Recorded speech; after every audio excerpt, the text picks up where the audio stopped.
Yeah. Was Oh it my goodness. everyone? Thank you so much for having patience with Goddess Starr and I. We're back and Yeah. better than ever. Perfect timing. New moon. Happy new moon. Yeah. Happy new moon. Wait a minute. I didn't mute myself, so. Oh yeah. Me too. Let me check. Okay, wait. Let me mute myself. Yeah, it's so loud.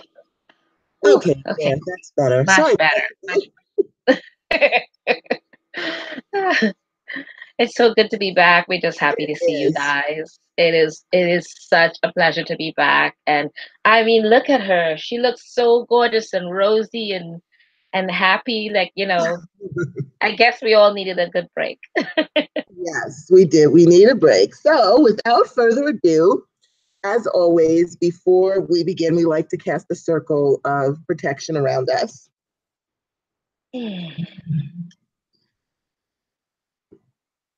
Of course, I just put my candle out. Okay, there we go. Get my thing going here.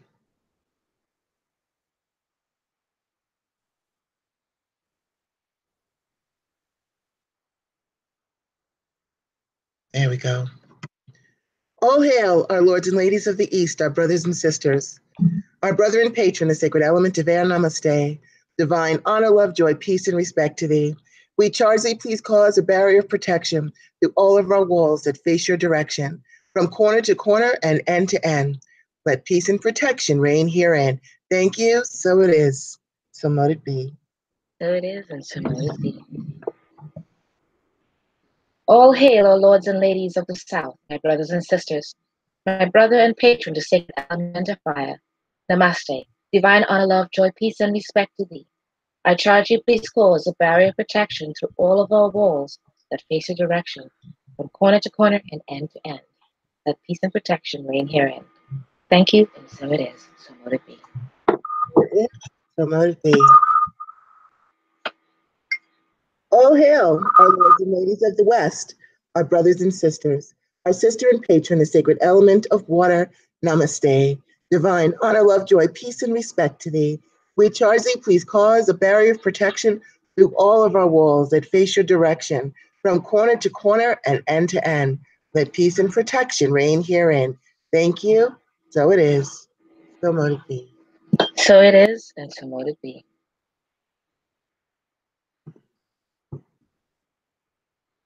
All hail, our lords and ladies of the North, my brothers and sisters, my sister and patron, the sacred element of earth. Namaste. Divine honor, love, joy, peace, and respect to thee. I charge you, please cause a barrier of protection through all of our walls that face your direction, from corner to corner and end to end. Let peace and protection reign herein. Thank you, and so it is. So mote it be. So it is. So mote it be. And we now bring down the divine white light from the sacred source of all well-being and fill all of our spaces with peace and protection always. So it is, so mote it be. And So it is, so mote it be. All right. all right, gods and goddesses, it is so good. Thank you, everyone, for your well wishes. I'm doing a lot better, and thank you so much for that. I appreciate it.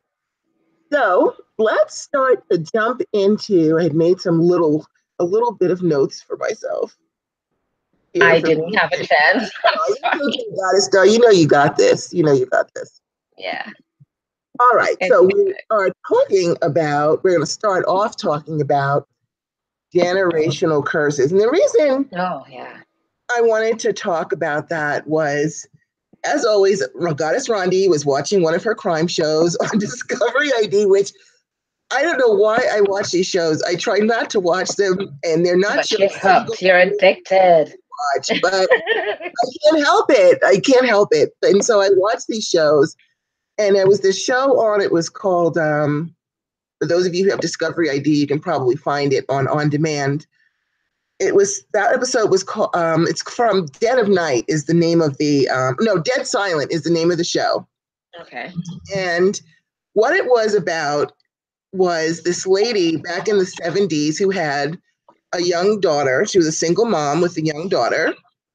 She went to a bar and sadly hooked up with this guy who then assaulted her and killed her. Took her into the woods saying, "Oh, I'm going to show you, this beautiful place where you could see the stars," because she was a real outdoorsy girl. She liked to hunt and do all kinds of things. And she was talking to him about that. And he said, "Oh, I've got this great place in the woods and it's got these beautiful stars. You'll never see stars like this." And so she'd been drinking. She agreed to go. And sadly, she ended up getting killed. Well, 20 years later, her daughter, who is now a grown woman and a single mother of a young daughter herself, goes to a bar on her birthday, starts talking to these guys. Now, she was there with her girlfriend at first. Her and her girlfriend were there, and these two guys came and were talking. And the girlfriend had to go. And so she left her friend there, and her friend just kept drinking and got so drunk she left with these two guys who also ended up taking her into some woods and assaulting and killing her. It was almost the exact same story. Wow. And she also left a young daughter behind. Now the young daughter is asking her father, "Oh my goodness, if this happened to grandma, this happened to mom, is it going to happen to me?" Wow. And I'm like, what are the odds? I mean, the stories were so similar. What are the odds? Two women, two single moms, mother and, they were the mom and the daughter at different points in time, 20 years apart. Both go to a bar, both run into horrible men, both end up getting tricked into going into the woods and getting assaulted and killed. It was almost exactly the same exact story. And I started wondering, is this a generational curse? Because Goddess Starr, what do you think the odds are of a Well, mother? it's just like almost like 100 to 1, and the fact that it's happening again. um I do believe that there are some of that going on, generational curses.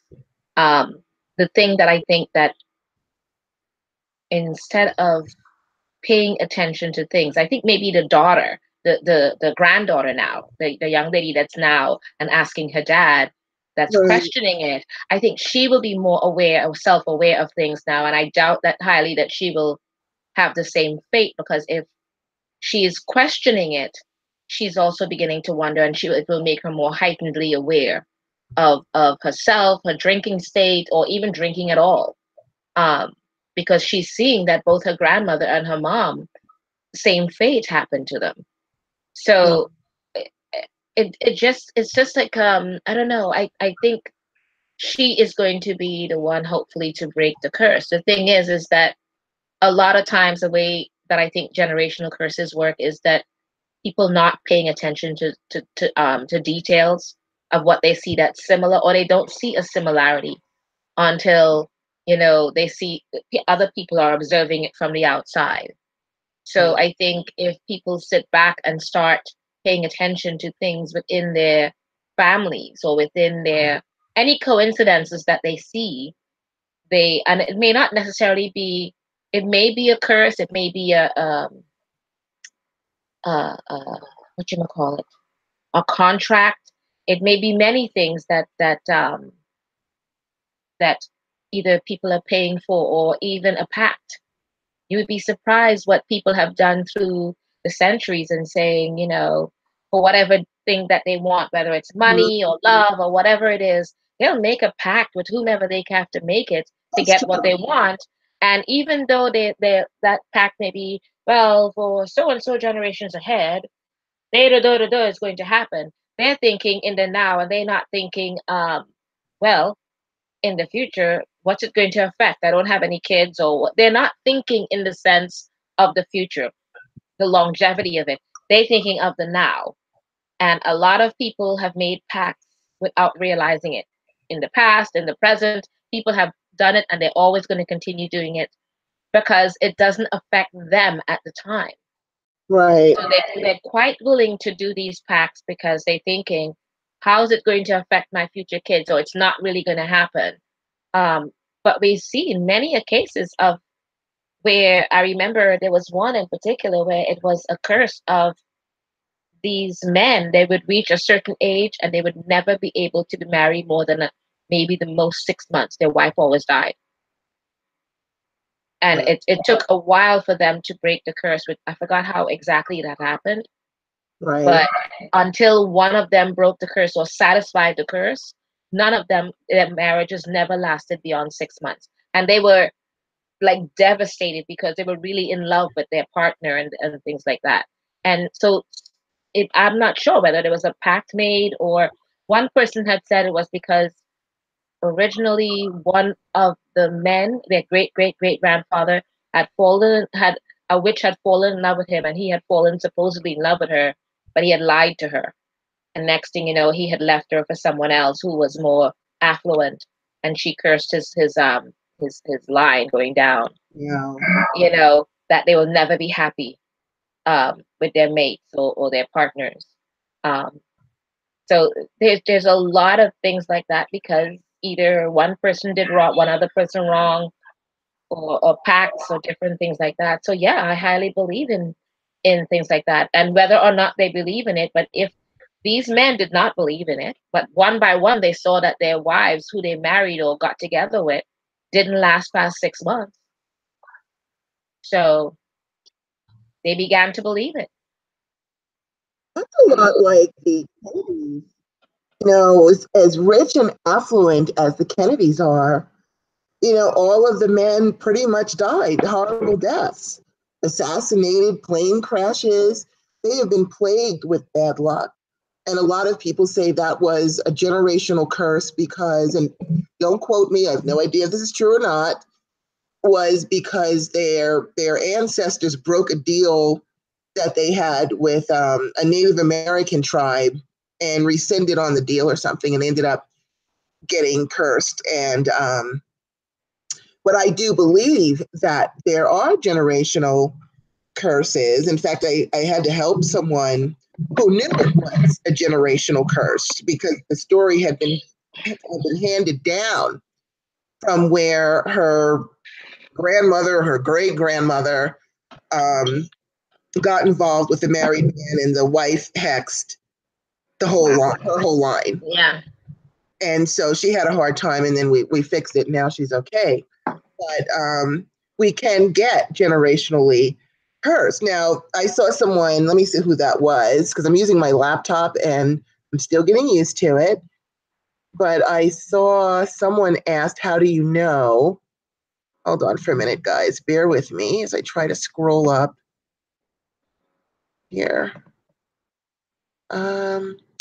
Goddess Rebecca wants to know, how would you know if you have a generational curse? It would be harder for me because I'm adopted. Well, it's true. If you don't know, if you can't see what's happened down the line in your family, then, that would be a little bit harder for you to know whether it's a generational thing. But just because you're adopted, we're going to talk about this. And yeah, I was going to say something to that, but you say what you have to say with that part. Just because you're adopted doesn't mean that you can't be under a generational curse from your adopted family. Yeah, that's what I was going to say. You how that can work, because we're going to talk about different types of generational curses. When we think of generational curses, that's what we think. We think someone cursed our grandmother or cursed our mother, and now all of us are here to suffer. But that's not the only type of generational curse. You could have watched, let's just say, for example, and I don't know anything, of course, about your adopted family, but let's just say that your adopted family had a poverty mentality, that they just couldn't make any money, and you watched them struggle and struggle and struggle and barely have enough to eat or barely have clothes, and hearing them cry and be upset about, oh, we have no money, we have no money, we have no money. And the refrain, we have no money, we have no money, we have no money, grows up in your head. That is also a curse where you have now taken on a bad or a negative aspect of your adopted family and adopted it as your own. And you'll see it all the time. You will see people who have grown up in poverty circumstance. They could have the best astrological chart in the world. They could be doing spells, they could be doing all these things and nothing works because they have now adopted that same mentality where they're working and they're not getting anywhere. And then their kids watch and they adopt the same energy that the parents had instead of stepping out of it and moving away from it. So if you look at your adopted family, and also if you're adopted, do not forget, once you're adopted, you are now a legal part of that family. So your adopted family, if they had a generational curse on them that was someone actually hexed an ancestor and then it filtered down to them and it can filter down to you because you are an official member of that family. Yeah. So if you see your adopted mom and dad, which I'm just sure you just call your mom and dad because they're the ones who raised you, thus they are your parents. If they were affected by some sort of hex, when you became a legal part of that family, that can also affect you as well. What did you want to say about that? No, that you were spot on. That's exactly what I was going to say regarding that. Because when an adoption happens, it's either you adopted that family or that family adopted you. Once that occurs, you become part of what you call the adopted kin. Right. Because there are different kinds of kins. There's the genetic, flesh and blood kin, the adopted kin. There's even the land kin, and then the path kin. Path Right. meaning as in traditional kins or whatever traditional witch that you are or whatever it is, your path that you're following with the groups or whatever it is. There's even that type of generational curses because they all come attached to whatever or whomever you have become attached to, because there are many people that we meet in our lives that we consider more family than your even blood relatives. So it depends on how much you've adopted one another as a family or friend or whatever it is. Right. Because if you think in terms of, like, how they've said people have moved to a house, they have no curses on them, right? They move to a house and whatever is there attaches itself to them, and it's become that's called the landkin. Whatever that cursed that land is now cursed that family that's moved in there. So generational curses can attach itself to just about anything that it has to, because it gravitates based on association, I guess, if that's what you want to call it. So whether if you're adopted and you see certain patterns, if you're looking out for it, just to see, because I think you said somebody was asking about how would they know, right? Mm-hmm. A lot of it is based on what do you see around you. Pick like how the young lady is saying, well, if it happened to grandma and to mom, would it happen to me? She's beginning to notice things. Mm-hmm. And as she's noticing things, she's beginning to wonder now about herself. So she will start either investigating it more or seeing what she can do to break that. And that's the same thing, like how those young men that were family members, their partners would not last more than 6 months once they got married to them and things like that. Not when they were dating them, but once they married them, it occurred. So that the punishment was, if that witch had cursed him because he basically lied to her and used her, and then still married someone else who was what he considered normal and affluent, and basically pushed her aside. Now, when people pass on curses, they basically blighting or saying, you will pay for the misdeeds you've done to me. Whether it's something that is real or not, the curse is being done that way.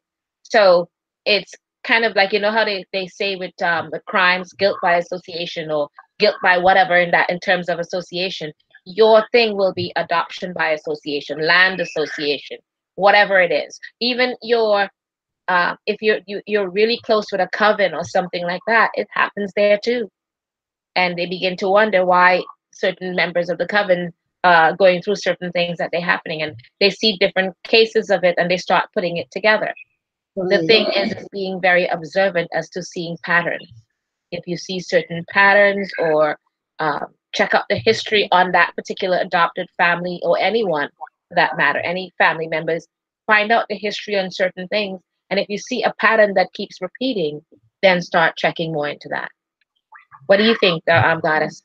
I am right there with you. And I want to say something first before I say that, because you mentioned about curses on land. And I had a house guest this weekend, and she was telling me about issues going on in her brother's house. And she goes, it can't be cursed or anything because he built that house only 2 years ago from the ground up. Land, And I said, you know what? You don't know what happened on that land 100 years ago. You don't know. Anything the could happen. land. Yeah, the land actually holds more say over, like if there's a property, the land beneath it, even though that whatever it is that happens to the property above came from the land. So the land holds more say over what comes after with what's built.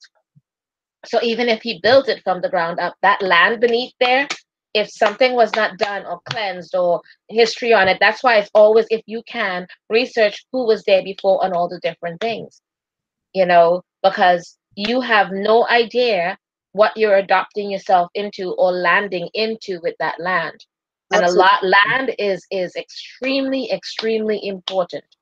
There are many areas of this country or around the world that people cannot build anything on. No matter what they put there, something comes down, fire, something, because the land is what owns everything that comes after. You're just that peon that's on the top Yeah, building whatever, but the land covers everything. that It's is the blood, true. it's the sweat, it's the death or whatever it is that's there. And people don't realize that's why landkin is extremely, extremely powerful, because people who have died there or resided there, all of it soaks into the house and then it seeps down into the land. Everything is called the spirit of the land. You got to get to know them. Absolutely. You really should. Oh, I make offerings to the spirits of the land, the spirits of New Mexico, the who are over that, because you should do that. You Yeah, should get to know the because spirits one, of you the see, land that you're on people think and be only nice of to death. them. Part of it, Goddess Rhonda, is that people think only of land as in death, who died on the property. It's Mhm. more than that. It's much more than that. When you reside on a property or an apartment, a home, or whatever it is, you're forgetting. During the time you resided there, you had bodily fluids, waste, flaked off skin cells, cut your hair, your nails. All of it is absorbed into the land. You don't think it's all there. You don't think it's been absorbing all of that from whoever resided from before. So even if someone didn't die there, who knows what else happened way, way before that? Or maybe the person, like for instance, just giving you an example, Charles Manson.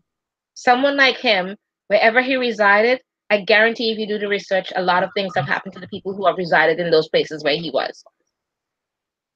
Because a lot of things people don't realize that are there. You don't walk around without shedding all these things, No, you don't. bodily hair and skin cells. You don't walk around without doing that. So wherever you are, that land is part of you, and the land owns everything above. The land is what controls it. It's the base. It's the core. It's also a living entity. It is a spirit, a Yes. consciousness. It's alive. You can Yes. Yes. connect with that consciousness. It's alive. And it reminds Yeah. me of that movie. Remember that movie, Poltergeist, from, I think it was from the 80s, maybe, where Yeah. they built this whole subdivision on a cemetery and Right. lots of the people, they said they moved the cemetery, and all the bodies somewhere else. And They they can't do lied because that. they were too You cheap. can't And do they that. did You can and never do that. here in which I only found out myself actually only a couple of years ago. We have a place here in Albuquerque called Old Town that is extremely haunted. I mean, there's spirits walking and all kinds of things going on here. And I had gone on a tour, one of those haunted ghost tours where you can visit all the haunted places and stuff. And I said, "How is it that this one space has so many spirits? What happened here?" And they told me that Old Town used to be a cemetery. And one Wow. day they had a huge flood, and the flood knocked all the tombstones down. And so they just decided, well, we'll just go ahead and build on top of it. And they did. So all those buildings and everything are on top of a cemetery and bodies. And, that's also a very disrespectful thing. When we lay people to rest, we're laying them in hopefully sacred space so that their bones can at least go and return to the earth in a sacred way. And here are people, these developers that just mow it down, show no respect to the earth, no respect for anything, and here they come and start destroying it. And so we can have those kinds of curses from the land, but also one of the ones I wanted to talk about, and I call it a trained curse. When my dad died, when they say that, like, when you die, your life passes before your eyes. Well, when your loved one dies, their life will pass. You'll think about, oh, they did this and how you grew up and things you didn't even think about. For decades, you might not have thought about it. And I'm thinking about my father and, my mom, she had brain cancer. So my dad was working 3 jobs. He was always working, and we never had enough money because of my mother had astronomical doctor bills and things like that. And I'm looking at his children, and we have followed with this attitude, oh, you have to work really, really hard and you still don't have enough money. And I've seen that happening within my own family. We're working, really, really hard, shuffling and hustling and doing all these things, and there's not enough money. And that is a mindset, because that's what I heard growing up. Oh, I'm working 3 jobs, I still don't have enough money. You work and work and work, you don't have enough. No matter how hard you work, you never enough. Right. You keep hearing things like that, and then you adopt that belief, and then it becomes a self-induced curse where you're like, you know what? I have to work really hard and I'm not going to have enough money anyway. This way, you'll work 3 jobs and your money will go right out the window. And I also watched him, going and visiting my mom in the hospital, in the nursing home, and doing what he could do for her. What do I end up with? 2 sick husbands that I was going to the doctor in the homes, in the hospitals with. It was like living his life. And I realized, as we were sitting there and at the funeral, they have people come up and talk. And I'm looking at myself, and I'm looking at my sister, and my brother does his own thing. My brother stepped out of that story and did what he wanted to do. He's not a part of this. But me and my sister, I was like, wow, we have been living my father's life. You adapted it. Yeah. We haven't lived our life. We have lived our father's life. We adopted that. And the thing about my father is that his father had Alzheimer's, and my father obsessed his entire life. Oh my God, what if I get Alzheimer's disease like my father did? My father had Alzheimer's, what if I get it? What if I get Alzheimer's, If he couldn't remember something, oh my goodness, it's Alzheimer's. What happened? He got Alzheimer's. And me and my sister truly believe that he actually brought that on by obsessing. What if I get it? What if I get it? I'm going to get it. I know I'm going to get it just like he did. Well, you keep saying stuff, you can actually have self-induced generational curses. Absolutely. My husband, he died of cancer in 1991, December 23rd, 10 p.m., 1991. And the entire time we were married, I trained him in bodybuilding and all the different things, but he would constantly be talking about his dad dying of cancer. And at that time, he didn't have cancer. He was constantly saying, I don't want to ever die like my dad died with cancer and in pain.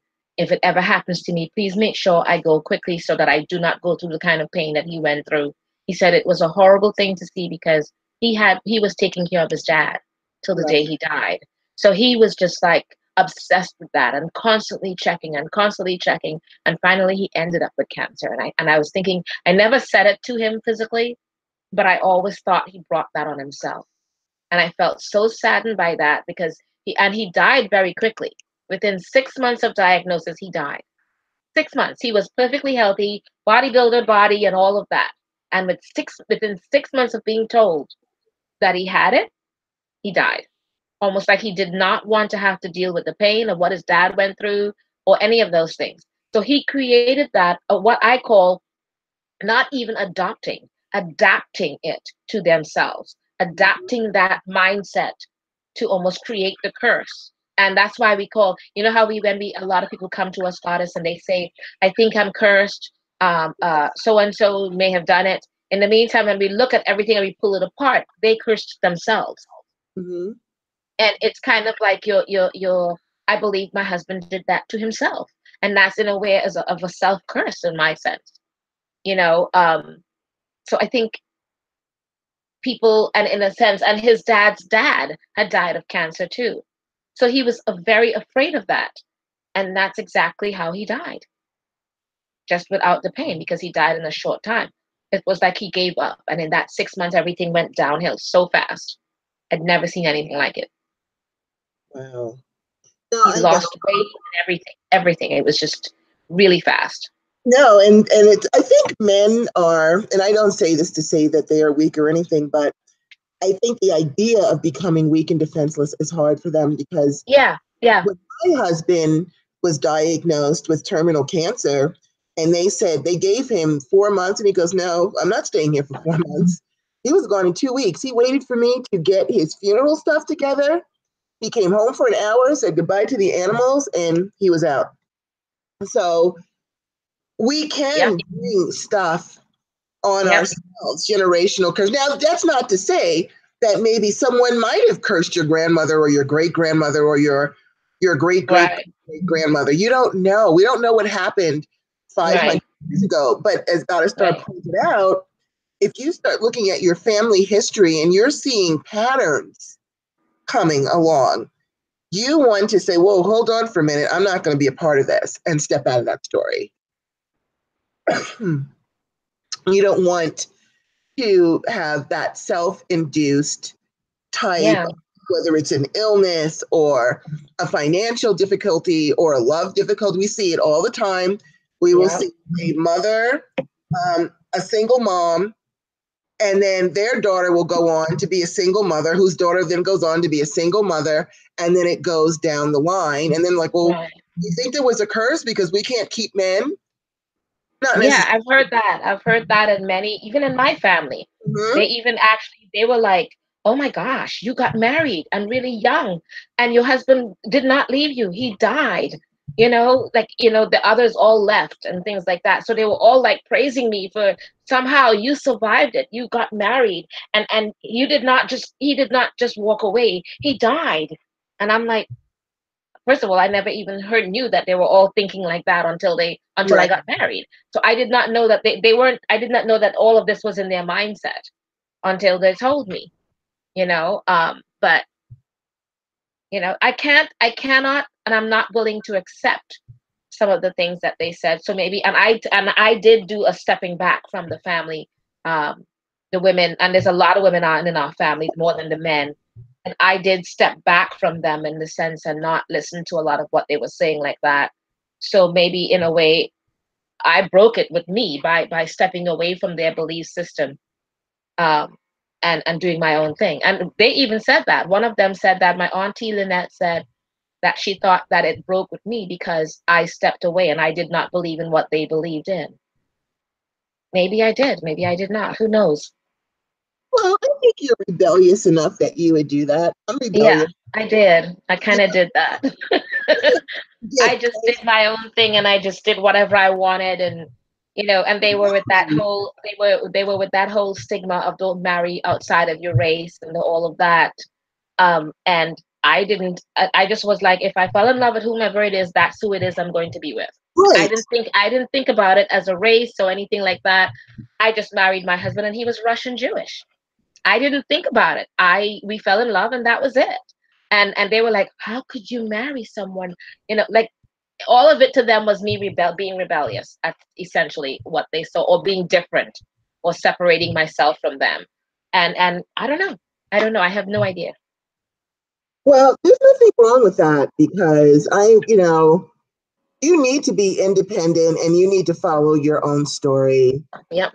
Because I've had them tell me, when I had my 20-pound uterine tumor, and they're like, oh, you could bleed out on the test. Look, I'm going to be fine. Just do what you need to do. I'm not even, it's not up to you. And I'm not even accepting that. So, Yeah. Walk away. Don't even listen. Walk away.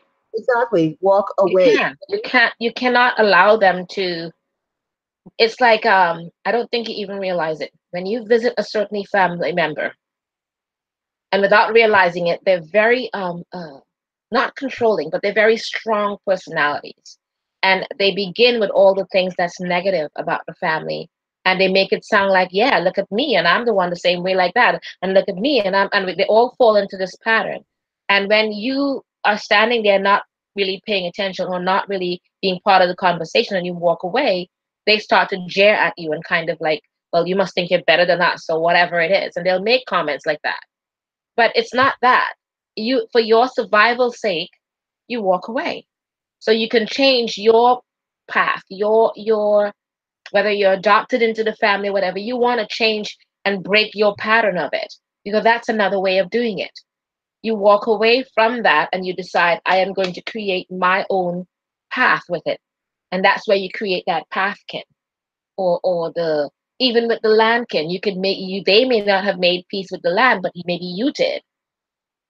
So by you making peace with the land in your own way, and they're laughing at you for not for doing it in the first place, but it worked for you and it didn't work for them because they did not see it like that.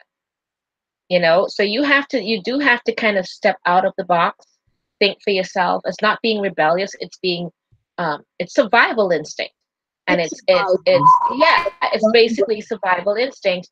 And saying, I will, whatever, if there's all this pattern of certain things going on and it has not worked for us, all of us have fallen into this pattern, I don't want to be like that. So right, I'm going to have to step back and create my own path with this and make peace with what I think it is. right. Even if it's out of the blue, they said maybe a story comes down the line, whether or not you believe it's true, believe it to a certain extent and make peace. Do an offering. Maybe that witch in the past, I forgot how they did it. I'll have to go back and see if I could find that story and how they did it. But I think it's something about one of the men was a repeating the situation of what happened in the past, something like that. And it was a witch that he was getting involved in this time. Only thing is, he didn't leave her. He married her. So I think that broke the curse or something like that. But you have to make peace. If you don't make peace in some way, or an offering, or something that calms them, or consoles them in some way, it will continue. Yeah, and you do have to, you go back and you make an offering to whoever it was, and you Whatever you have to do. apologize for that ancestor. And you make an offering to them and you tell them, listen, I am so sorry for what my great great great grandmother did. I'm making this offering to you. And I'm asking you to go ahead and take this off because it has nothing to do with me. And I truly apologize on behalf of my family. Sometimes that's going to be enough, but also you do have to determine, are you actually cursed by someone? Have you cursed yourself, or have you been trained like we see so many times, where, let's say, a woman is married to a physically abusive man, and then her daughter goes off and marries a physically abusive man, and so on and so on and so on. That can happen not because of a curse. That can happen because that daughter who grew up watching her mom Yep. up, to her, that's her idea of love because that's all she saw. Yep. And so in her mind, well, if a guy beats me up, it must mean he loves me. He cares about me. Yeah. With my mom. So And we see that all the time. you have to literally dissect the issue and figure it out. And also, if you do see those patterns, you step out of the pattern, step out of it and make your own way. You have to be mindful of that. Otherwise, you can repeat. They say in the Bible that the sins of the father are visited upon the son. Yep. And they mean that. And they mean see that. How witchy? Really Do true. you see how witchy that Bible is? That Bible is frigging witchy. Okay? Oh, it's extremely witchy. It's extremely witchy. I told you with the judges, when they're like, okay, this one show I was watching, this guy had a whole like 1,000 pictures of child porn or something, and the judge sentenced him to like 2 years for each picture, and it ended up being 3,000 years. Gavel down, bang. And I'm like, this guy's toast for 3,000 years. He's toast. 3,000 years. That's a long time. So you could, even for all you know, you're in a reincarnation. We've got Starr and we're lovely people now, but I don't know if I was a bitch in another lifetime and I ended up. Yes. Yes, or the bitch from hell or whatever it is, you know Been what the I mean? bitch from Who hell knows? Who and got knows, you know? sentenced and, or whatever. So you have to dissect, you have to make over. But the most important thing is, and one of the things that will tether you to a curse the most is fear. Yes. Fear will do you in every time. There's a lot of charlatans out there that will use fear and intimidation to make you think you're cursed.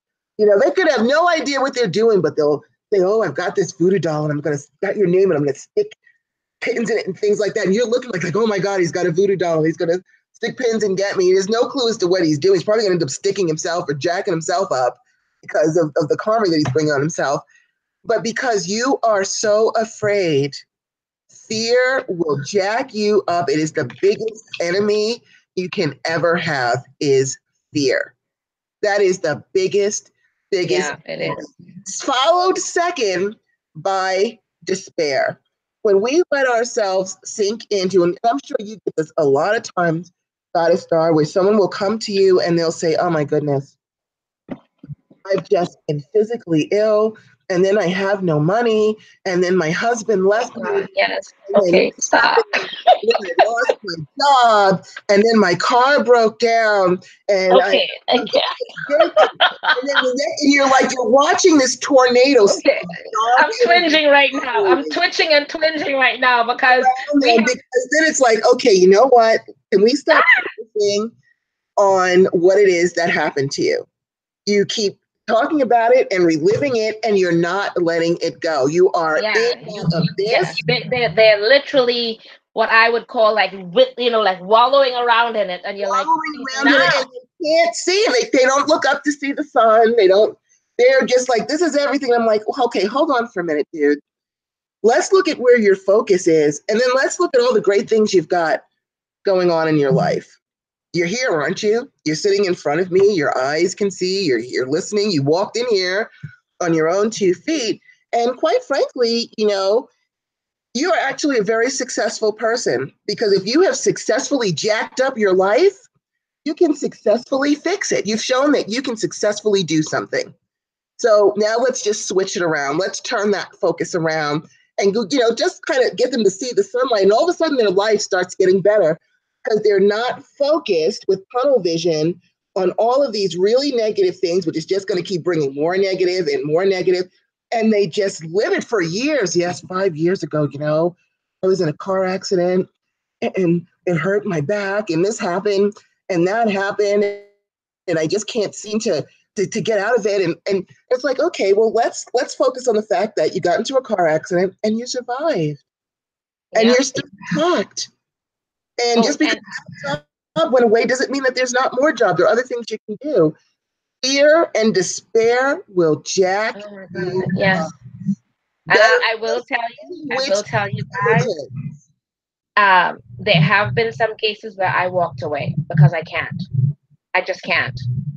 Because I am not that doormat to be keep going on and on. Like, you fix it and you're getting, and like you said, you talk about their survival and all the things that they've done, and look how strong you are, and you're working with them, and then you're right back to square one again, because that's where they end up back again, and they keep doing it over and over, and then I kind of say, you know what?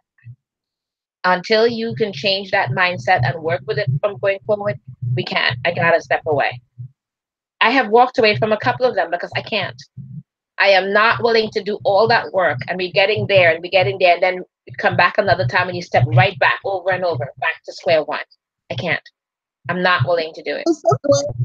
When that happens, it is my belief that if you keep coming to me with the same situation, and I keep pulling you out or telling you what to do, and you keep coming back, Yep, I what that can't. tells me is that you are choosing to be in the abyss because the abyss has something still to teach you. Yep, You have not finished learning.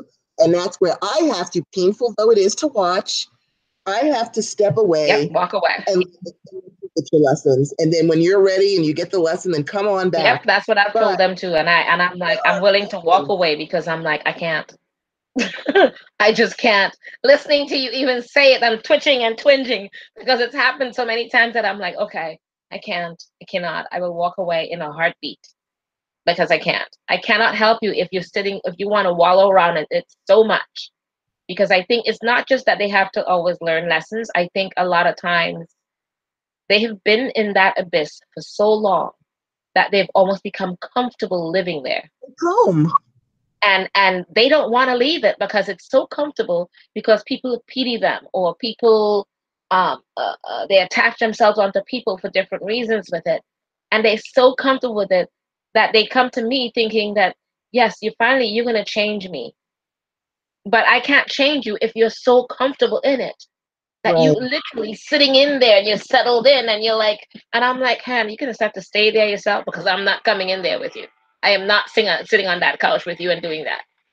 Not doing it. So I will walk away in a heartbeat.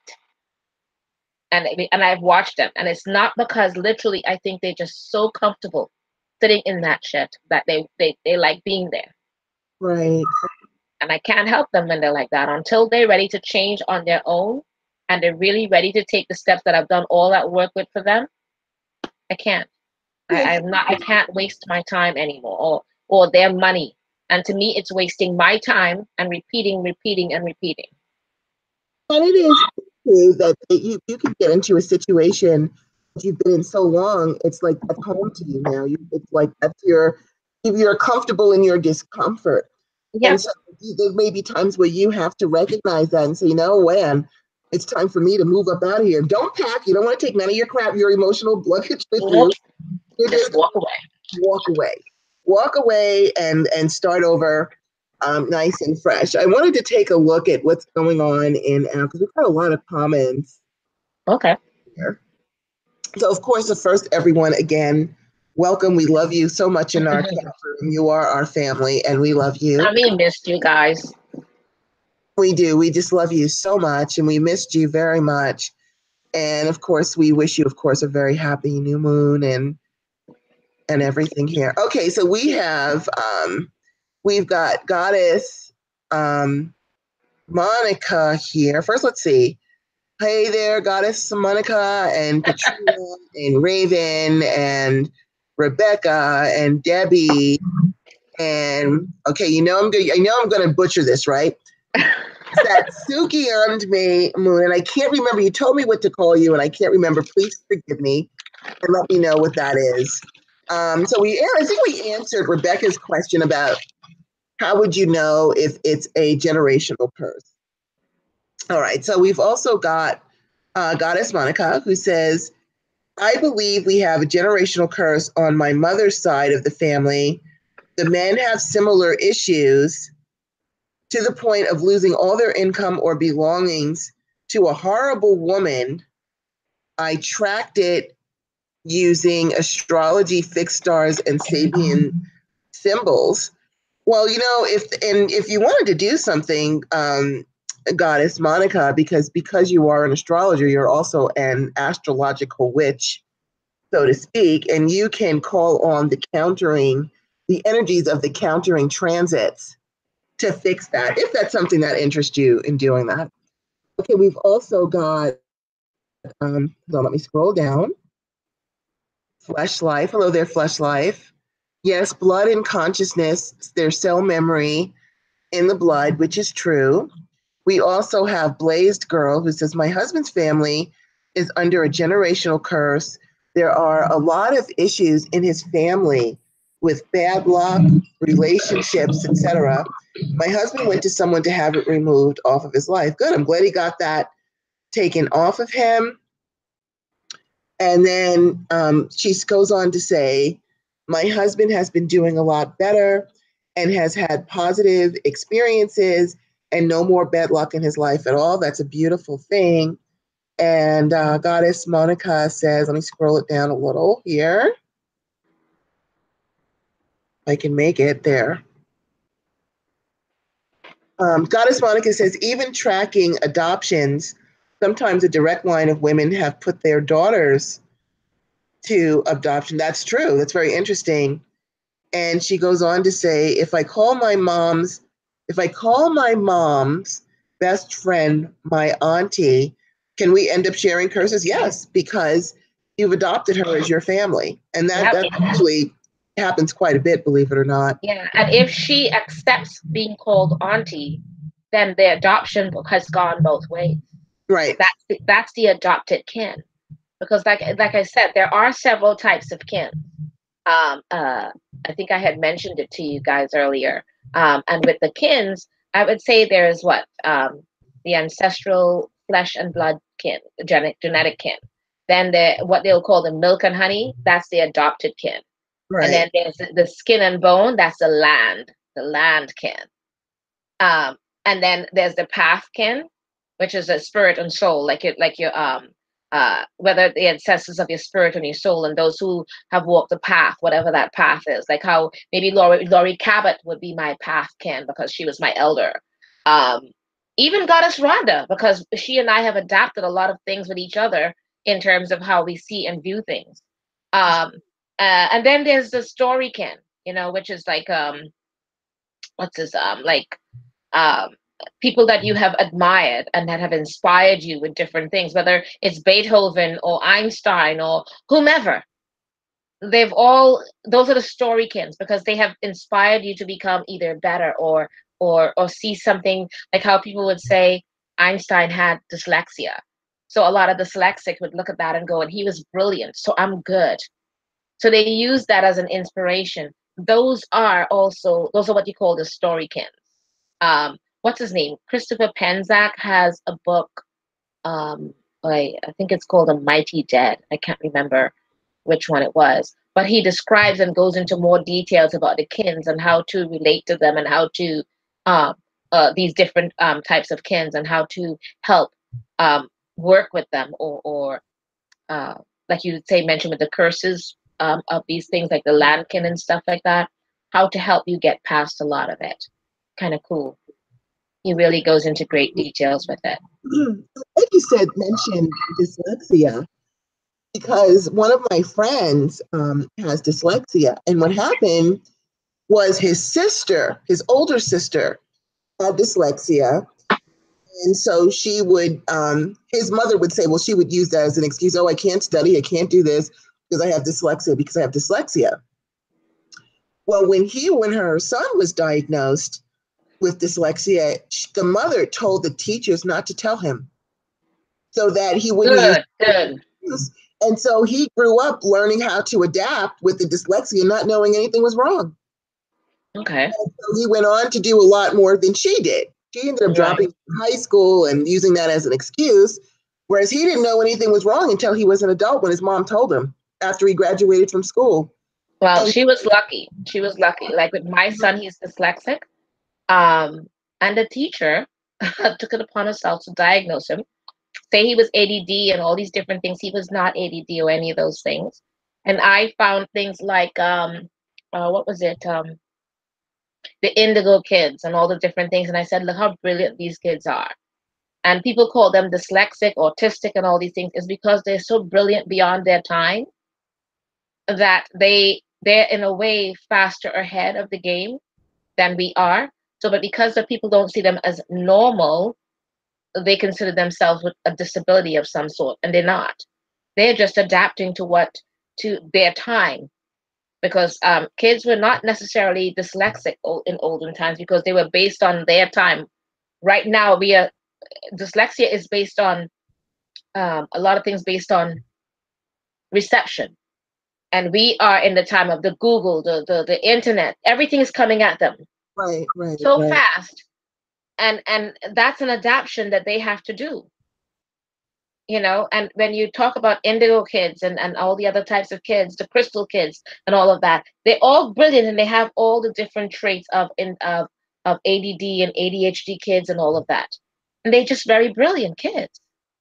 Very you brilliant. know and people see it as a lacking, and I never saw it as a lacking, and I told my son that.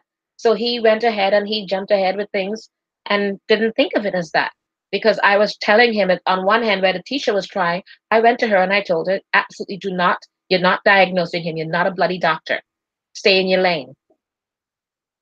Right. And I made her stop, and I said, if I hear my son say one more time that he is dyslexic or anything else, it will be you and I will sue your butt. So shut up. You know And what? I went with it that way.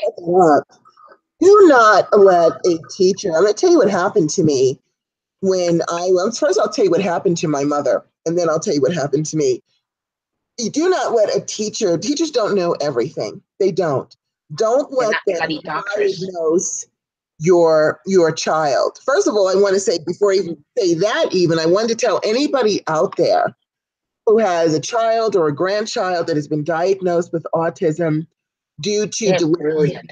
if they have delayed speech. I just read a story where this little 6-year-old boy was considered autistic because he had delayed speech. He wouldn't ask for like a juice, he would just point and make sounds, and So, said that he had autism. Well, as it turned out, he went for his first dental visit. And the dentist, they examine your entire mouth. And she said, I'm sure you've heard the expression being tongue-tied. Like, why can't you say, what are you, tongue-tied?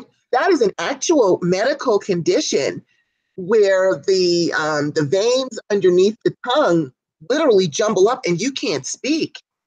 And she fixed it in a 30-second procedure. And by the end of the night, the kid was talking. He couldn't there talk you because go. he had an issue. So if someone says, oh, your child is this, go and get a professional opinion. Yeah, please, please. Because And even if your child is autistic, most autistic kids are the most brilliant kids, Asperger's, all of them. They're brilliant kids. brilliant. I just think they're so way ahead of society with things, what people would consider the norm, that people don't know how to keep up with them. So they label them. Well, I think they operate at a very high vibration. They do. Much And higher they're than us. brilliant. They're just brilliant. They are. They are brilliant. So don't let a teacher diagnose. Have them, if they feel something is wrong, have them bring in some state experts to identify what exactly is going on. I'll tell you two quick stories before we change topics. One, because I tell the story, but it's still flabbergasted. My grandmother was a perfectionist. And so when my mother did her homework, it had to be perfect. My mother did the same thing to us. If you made one mistake, she ripped it up and you started all over again. It had to be perfect. That's the way she was raised. And so, but she kept getting the papers back. She kept failing everything. Everything came back from this one teacher was an F. All of her reports were Fs, or tests were Fs. Everything was fail, fail, fail. So my grandmother had gathered up, because my grandmother, who looked at everything, says there's nothing wrong with these papers.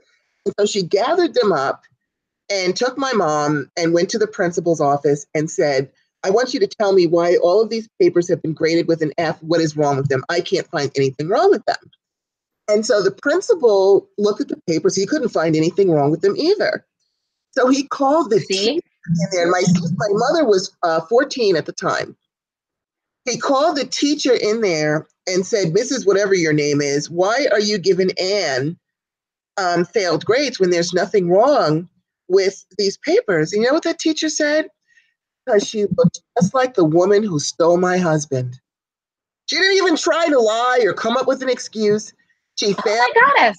in everything because my mother looked just like the woman who stole her husband. So What a royal biatch. what other motivations can be going on? If you've got a kid and they're doing fine in every class, and one class is this problem, examine that, because Wow. women took it out on a On 14-year-old her. girl. Oh, wow. Wow.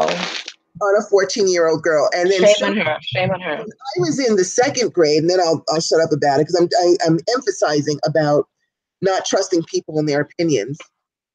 Yeah, especially within the field like that. I'm photosensitive, which means lights can or bright things can hurt my eyes. And I was in the second grade, and we had these reading books, and they had these fluorescent pictures that literally they hurt my eyes. And I said, Miss Thomas, because she would call on me to read, and I'd say, Miss Thomas, these pictures are really hurting my eyes. Well, she went and told the principal that I couldn't read and I needed to be in all of the remedial classes. And so, of course, my parents knew I'd been reading since I was like 4 years old. Both of my parents were teachers. They knew there was nothing wrong with me.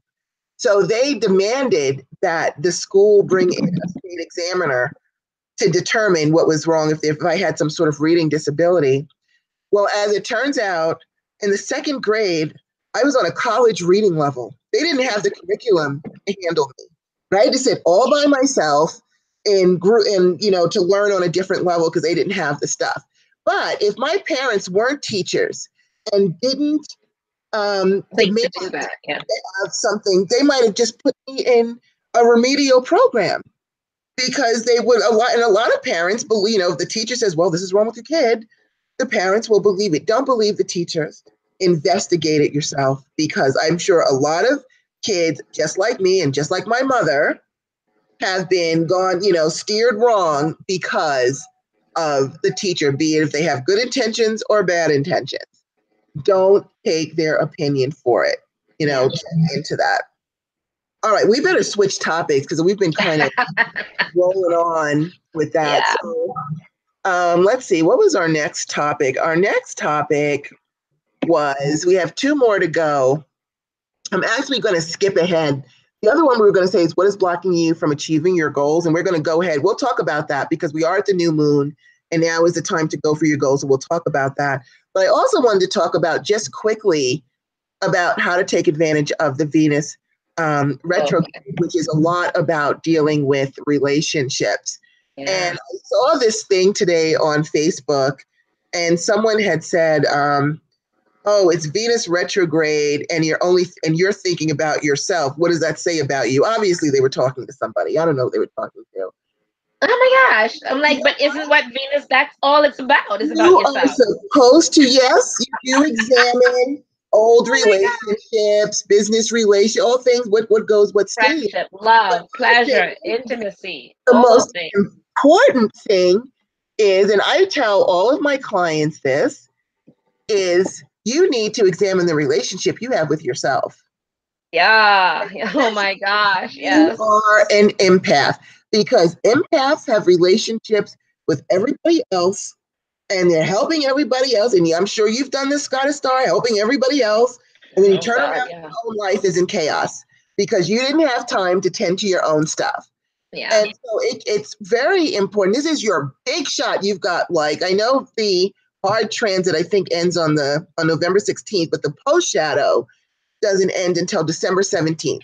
So technically, you've got 3 months to focus and make it about you. What is your relationship to yourself? How do you feel about yourself? Do you even know yourself? I know people where I say, okay, well, what are your passions? I don't know. These are people 40s, 50s years old. What are your passions? I don't know. I don't know. I work, I tend to my family, I do this. I don't know who I am anymore. That's where we need to start. Who are you? What are your, forget if you're Mrs. So-and-so. Who are you before you became Mrs. So-and-so? Who are you before you became Mommy So-and-so? Yeah. Who are you? And who are you now? And what is your relation? Do you look in the mirror and say, oh my goodness, those gray hairs, or I look fat in this dress? Is that's your relationship to yourself, that you insult and abuse yourself? Or do you look in the mirror and say, dang, I'm looking good today. I am looking hot. This is great. Shows my boobs off and all these things. I like this. I look good. My hair is looking good. Yeah. What kind of a relationship, especially us girls, because we are the biggest self-haters there are. Oh my God. I can't. Haters. That's all you see on It's all Facebook. you Oh my see. gosh. It's I'm oh my. so tired of seeing it. Or not even the self-haters. It's hating, like you said, I know it's the self-haters, but it's more like they're women hating on women.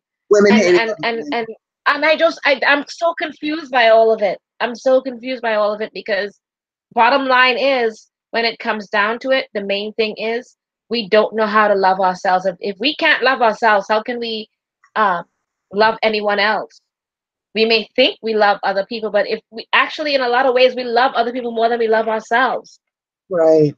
The amount of people that I have seen, when I say a simple thing like, love, how do you feel about yourself? Do you like yourself? Do you whatever? And we're working through certain things when I do the mental health counseling with them. And I sit there and I watch them cry. They don't do that when it comes to a lover, or their child or their husband or whatever it is. But when it comes to themselves, they're sitting there like, they don't know. They don't understand what is going on. What is, they just have no concept of self. Like, learn to love themselves, and not just love. Do you actually like yourself? Do you like being with yourself? They can't even be alone because they don't like being with themselves.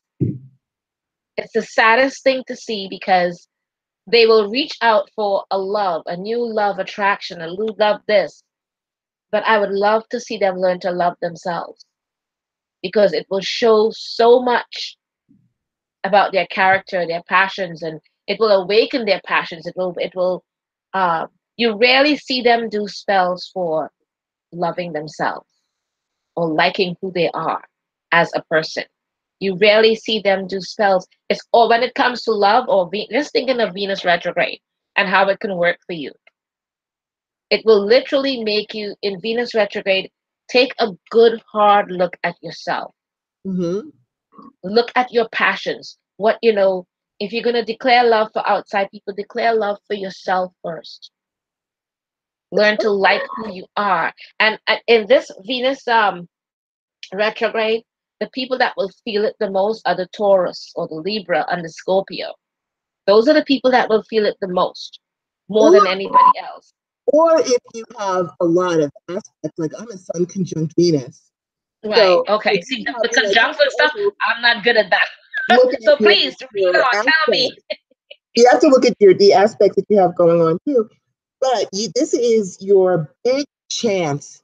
I know what it's like to do so. After being married for so many years and being Mrs. Choudhry and half of a whole with me and my husband, I had to figure out, okay, wait, who am I? When I didn't have my husband anymore, I was forced to do rediscovery to figure out who am I, what are my passions, where do I want to go from here, what are my next steps. So this is your big chance. Yes, examine your other relationships, decide who goes, who stays, or Venus might make that decision for you. Avoid starting a new relationship, because it can end after the retrograde is over. But this is your big chance to make this all about you, a time, and especially tonight after we're gone, because we've Yeah. got the new moon. Let's make a new moon, new you. You can sit down tonight and grab your piece of paper. Maybe you're like, well, I don't know.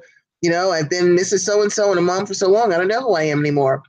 Start off by remembering, what did you like to do before you got married? What did you want to do when you grew up? When you Yeah. were as a kid, did you want to be a painter? What your dreams, your aspirations, any of those things. What did you want to do? Start there.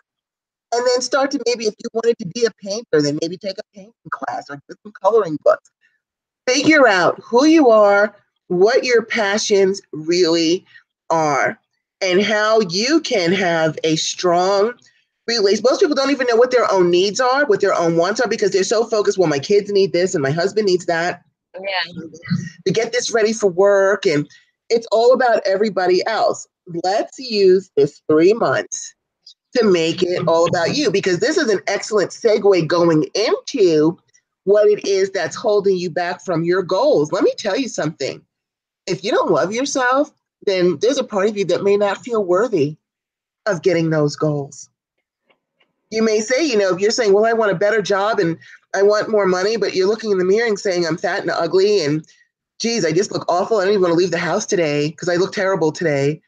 Well, that's going to jack your magic up. You just jacked up Yeah. everything. Yeah. In order for you to be, as a successful witch, you've got to have confidence in yourself, in your spell work, and what you're doing. You need to have confidence that it's going to work and that you are worthy of it. You've earned it. This is what you want, and you're going for it. If you're saying, well, I want a whole lot of money, but in your head, you're like, well, do I really deserve a lot of money? Because, a lot of us were raised in a church that told us that it's easier for a camel to go through the head of a needle than for a rich man to get to heaven. And so you may have a negative connotation, or you might feel unworthy of not having any money, or unworthy of having a boyfriend because you're not 20 years old and a size 2. Now maybe you're 50 and you're a size 18 and you're like, oh, what man's going to want me like this? I'm fat and my boobs aren't perky anymore and blah, blah, blah, blah, blah. I can assure you that men don't really care that much about that, especially at this age. They really don't. They might like to look at the young girls with bouncy boobs and firm butts, but I can guarantee you, it's like one of my friends had said to me, I have a male friend who said, Rhonda, a man will always find something to worship on the woman he loves. If it's her eyes, her ears, her kneecaps, he will find something to worship. So He's right. He's absolutely right. never worry about that.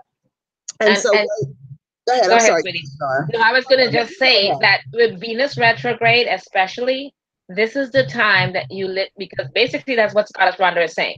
This is the time for your inner god and goddess. This is Yes. the time for you to nurture that inner god and goddess and find all the qualities that you've always loved about yourself. Maybe it's ones that you need to revisit because you don't even know what those are anymore. And you want to revisit them and learn to fall in love with yourself. And not just fall in love with someone else, but fall in love with yourself, who you are as a person, and go with it from there. Take this time. It's a long 3 months is a long time when you think about it. Yet at the same time, it's not. But if you're going to redecorate your home and all of that, and for the hubby and the children, the kids, and all of that, how about redecorating you, Yes. revitalizing you? Go to the spa, get the nails done, get things done. Men, go out, do the same thing. Why not? Take yourself to the movies, take yourself to dinner and the movies. Go out, do what you have to do for yourself, because you want to fall in love with who you are in whatever age, whatever skin, whatever it is that you are. And you have that right, because again, as Goddess Rhonda said, if you do not love yourself in the whole capacity of who you are, it will affect your financial side, your money, your passions, what you want from life. It will affect all of it. And this Venus in retrograde affects all of those things. Yourself, your love, your money, your everything, all of it combined. So you've got it all going on, and you've got it at your disposal to work this through with this retrograde. Do it, use it, work with it. Because everyone thinks of retrograde as this horrible thing that's coming at them. No, use it for what it is and make it work for you. That's what witches do. We make things work for us, whatever the situation, so we can come out on the other end sitting like a rose and going, look at me. Absolutely. Use this time. Goddess Starr said, redecorate your soul, redecorate your mind. Nurture you, man. The old drapes in your brain saying, oh, I've been struggling for so long now, things are never going to change or whatever. Let's throw those drapes away and put up some nice, fresh blinds that let the sun in. Let's change things. And we start with ourselves. If you love yourself, then you're going to feel worthy of that money that you're trying to bring in, and that money will come to you, or that job, or that love, or whatever it is. Love, because you don't want someone to come in that treats you worse than you treat yourself. And if you're already telling yourself how horrible you are, and then you get someone else is telling you how horrible you are, you don't need it. You don't need it. You know what? I am fly. I am the flyest goddess. You are. And I'll tell you something. Don't think, because a lot of people these days are disabled in one form or another. Let me tell you something. Don't think because you're disabled, you're not going to get someone that's attracted to you. Because I do it on a daily basis without realizing it. And I have people, younger guys than me, coming on to me, and I'm with my walker and everything, and I turn around looking as to who they're looking at, and it's me, and I'm like, yeah, I'm sorry, I'm too busy right now. I have to turn them away because I'm like, look, I'm too busy. Oh, I don't want someone that young. It's okay. And let's also change that word. A Goddess Starr can say disabled, but doesn't stop her. But no, it doesn't. People will say disabled, and then they literally become disabled in making money and disabled in doing this. Yeah. Let's call it a challenge. You can overcome a challenge. Health challenges. Goddess Starr has health challenges. Here we sit before you. We can be in pain or exhausted or sick or whatever, and we are still, because I don't have time. I don't have time to sit around being sick. Yep, I don't have time. You just go around with it. And yes, I use a walker, but I'll tell you, how people, and I'll tell you this, I watch it happen daily. You see people with their walker and they lean like this and they look like old people who are not going anywhere, and they're all bottled down and everything. And you can stand up straight and walk all sexy and still be you. Still be beautiful. All you need is assistance, like Goddess Rhonda said. You're just with challenges with your walking, so that's okay. And you use that as a way to get around, and that's all it is. It's a challenge, nothing more. And you can still be sexy you. You can still be beautiful Oh, you. sure. And you listen, And walk around. I asked Goddess Rhonda what we did in New Orleans. We walked around New Orleans like if there's no tomorrow. well, We first of don't all, let things stop us. you can't let anything stop. And not only that, the other thing is don't let people's jealousy Oh my stop. You know, goodness, when yeah. I was growing up, you know, I'm a very healthy bosom woman. I got big boobies. But when I was growing up, the flat-chested girls made me feel horrible about it. Oh, look at those They're big. just jealous. They used to call me Chester and make fun of me. Oh And my goddess.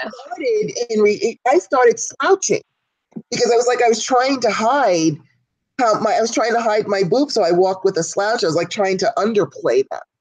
And it was always the girls who attacked me with about my boobs. You know, the guys, of course, love Yeah. big boobs, but they made fun of me. And so I started as a young girl slouching. It wasn't until I took a belly dance class that my belly dance teacher said, "You walk like a lioness." And I stood up straight, stuck my boobs out, and started walking. Not only that, it helped my back. I didn't know I was ruining my back slouching like that. And then You see it daily, right? you look something on you is pretty that they want, and then they will start to downplay to make you try to hide your assets. Don't go for it. Don't go for it. You know, if someone says, you know, if you did your eyes and your eyes look beautiful, and someone goes, "Oh, so there's something wrong with your eyes. You look a little cross-eyed or something." So no, you say no, there must be something wrong with your eyes because I look great. I don't know what you're Well, seeing, but when I look in the mirror, I'm fly.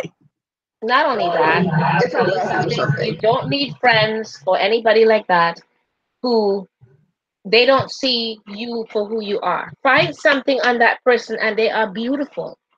Find something that's beautiful to say and supportive of one another. When women or men turn to one another and turn to each other and they say something horrible to bring the person down, you got to wonder what's wrong with them that they feel so bad they need to bring you down to their level. Yes, and they will. And Okay? I remember I used to belong to the Church of Christ, which is a very conservative church, and I was in my 20s. And again, here we go with my boobs. You know, I can't hide how big my boobs are. No matter what I put on, my boobs are there. And They're so I first and front. remember in the Church of Christ, if they feel that something you're doing is making them stumble into sin, they will pull you to the Oh, yeah. side and talk to you about it. So I had these two 20-year-old women. I was in my 20s. They were in their 20s too. Pull me to the side one day. They pulled me into this room and they said, "Rhonda, we have to talk to you." And I said, "What's the matter?" And they're like, "We feel that with the shirts that you're wearing, you're making men stumble. You're making men stumble because of your boobs and the shirts that you're wearing." And I was like, "Oh, really? You guys are wearing clothes that are so tight your ass can't sit down without your skirt splitting, but you're going to come over here and talk to me about my tits when you are showing everything because you're trying to make up for the fact that you don't have any. So you're showing as much of your butt as you can. Don't ever talk to me about what you feel are my deficiencies. You go home and you look in the mirror and you examine yourself. Don't ever do this to me again." I mean, I was livid. I came close to just like snatching a bitch. You know that expression, snatch a bitch? I was that close that I could not believe. And keep in mind, I wasn't wearing anything skin tight and see through. You know, my dress fit me, but it wasn't like skin tight or see through or really big It's the cleavage like I boobies, wear. baby. I just happened It's to the have big boobs. boobies. That's And all. they tried to make me feel badly about it, saying I Yeah. was making men stumble, or they felt. That's like a man said to them, "Oh, Rhonda's boobs are making me stumble." They said, "We feel that your clothes are Oh making my men gosh. stumble." Oh, you I'll feel tell it? you something. You're I'll going to tell be you feeling something. something if you keep talking to me. Yeah. Whenever you are with one another, whatever female, I gotta tell you, I don't want to walk the streets with any other female unless I know we're all looking beautiful. So before we leave the house or the hotel or whatever it is, we all look at each other and we're looking fly. Okay, let's go. We're looking and we're walking beautiful together, and that's it. We're not putting down one another. If we see even a lint or whatever it is wrong, we pick it up and we go, just making sure you still stay beautiful. That's all it is. We have to support one another. That's We are right. not there to tear one another down just so you can feel better. If you have to do that, then I'm sorry. No matter how much tearing down you do, you're already on the bottom of the floor, as far as I'm Right. concerned. And there's nothing I can do for you. Because if we have to all be a certain way or whatever it is, if you're looking beautiful and you feel beautiful, that's all that it takes. No one has the right to make you feel demeaned, unattractive, not beautiful, or anything like that. That's right. That is absolutely right. Screw that. I even had I didn't want to say this, but recently someone a gentleman came up to us together that we were together, another friend of mine and I called her a friend. We were together and a gentleman said came up to me and he said, "You're really beautiful." And I said, "Oh, thank you." And you know what this friend said? "Oh, she's just beautiful because she wears a ton of makeup." What? Yeah. And I'm like, makeup? I don't wear makeup. I wear powder, lipstick, and eye pencil. That's it. But because my skin is brown skin and I use powder that's brown colored, she called it a ton of makeup. But even if I did, if someone had said to her that she was beautiful, I would have said, yes, she is, and she's a beautiful soul, and she's this and whatever else. But instead, she had to do that. You know what the guy did? He shook his head and just looked at her and walked away and like shocked, like that. And for the guy to retaliate like that, it showed how he felt about. He thought women would be better with each other as friends, and obviously it was not. But this is what I mean. We are supposed to support one another and say, yes, that person is beautiful and her soul is beautiful and she's a beautiful person in and out or something like that. We're not there to tear each other down because that's No. just jealousy and making sure that that person is not worth much to you and it's not respectful. It's mean actually when you think about it. Yeah, I would have been livid if Oh, the I girl I was, was with I had was, said I that. Oh was. my When he goodness. left, she and I are not as friends as much. We're very distant a bit because I was just shocked and appalled by it. Yeah. Wow, that's jacked up. Yeah. It's okay. I was just like taken aback because I was just like, you know, Yeah, and first of all, if someone ever says that to you, let me tell you something. Makeup, you're beautiful whether you have on makeup or not. Makeup is not going to make you beautiful. All it is putting colors on your face. So it enhances your beauty. So you're already beautiful without any thank you. makeup on. All the makeup does is make you even more gorgeous than you were when Yeah, you that's started all it out. does.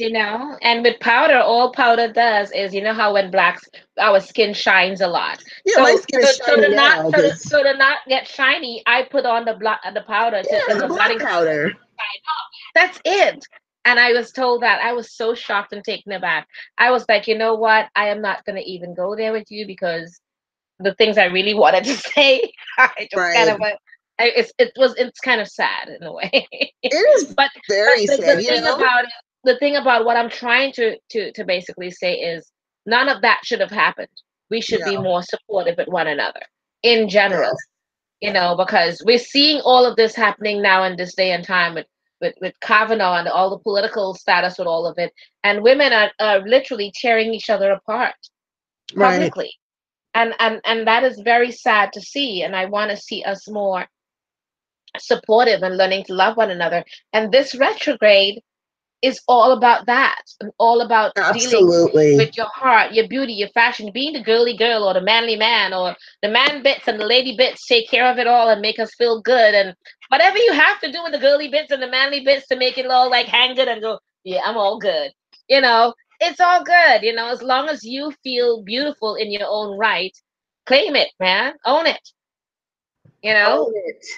own it. I saw that in Jumanji, the newest one, with Dwayne Johnson and Kevin Hart, and they said, what's his name? Jack Black said to the girl, the young girl, he said, "You're beautiful. I want you to just own it." And he's right. Don't let people say whatever it is, whatever. If you're beautiful, own the day, own the darn thing, and be done with it. So I want you Absolutely. guys to take this Venus retrograde and own your shit. Own it and redefine yourself. Figure out who Yes. are you? What are your passions? Appreciate your beauty. Appreciate the contributions you have made to the world. Appreciate what you've done for Don't worry about what you look like. You know, goddess, I put black powder on. I'm out of black powder. See how shiny I am? My nose, I can probably see my reflection in my nose. Harder. I got the blotting powder for you. Not at all. I think I'm but still you shiny. look I'm just beautiful, even more though. shiny. Yes, you look beautiful. You actually look, honestly, I'll tell you, forget shiny. You look glowing. You really do. I like that. Thank and you. That's the truth. That's the truth. I'm not lying. That's the truth. Okay, people, you guys know what I'm talking about. Doesn't she look like she's glowing? I even told you that earlier. You did. Do. And that's all that matters, you know? We have to see us for who we are. And if we don't nurture one another, it's not just us nurturing each other, but you nurturing yourself.